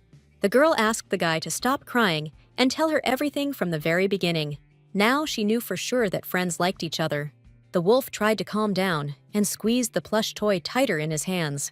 Now the guys had to decide what to do next with this information. The guy still looked upset that he had to deceive the girl. Lucy turned away for a minute and thought, staring into space. Then the girl turned to the young man and asked if they were dating now. Roman immediately threw his toy and now turned completely to his girlfriend. The young man gently took her hand in his and squeezed it lightly. They had to make an even more serious confession than had happened before. Roman looked straight into Lucy's eyes and said that he wanted to marry her. The desire to marry a girl did not come to him completely spontaneously. At this time, at Baskerville Castle, the older brothers received a letter from Roman. The boy asked why they ordered him to win a game that was so good to lose. Harold didn't immediately understand what was going on, so he had to explain to his older brother. This meant that the guys were going to meet, which would be a good outcome for the family.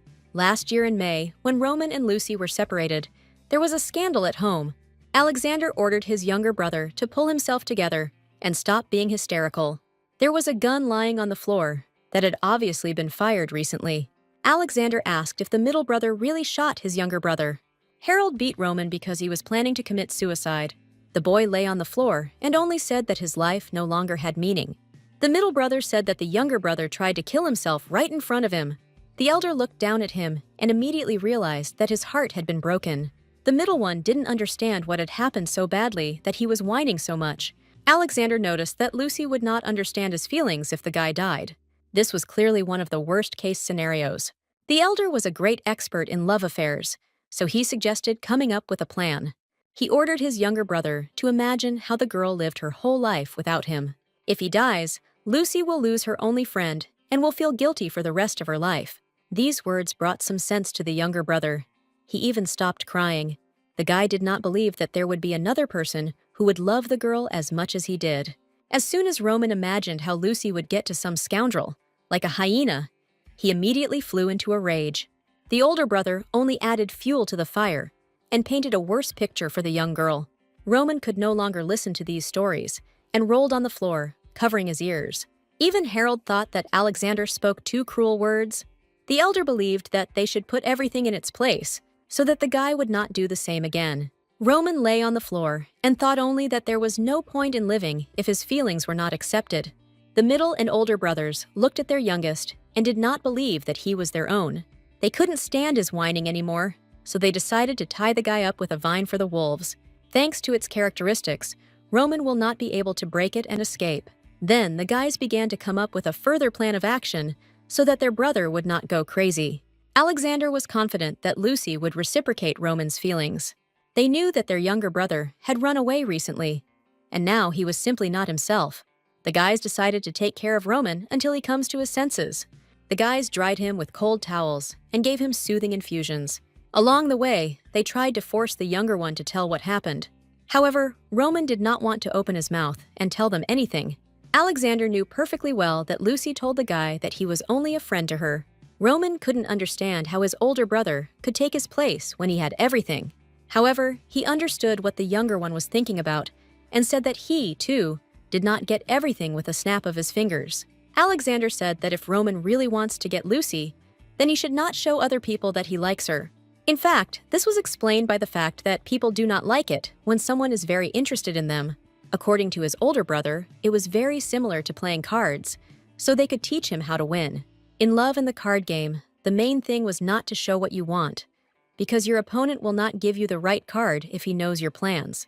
Lucy would hardly have accepted the feelings that the guy secretly cultivated in himself.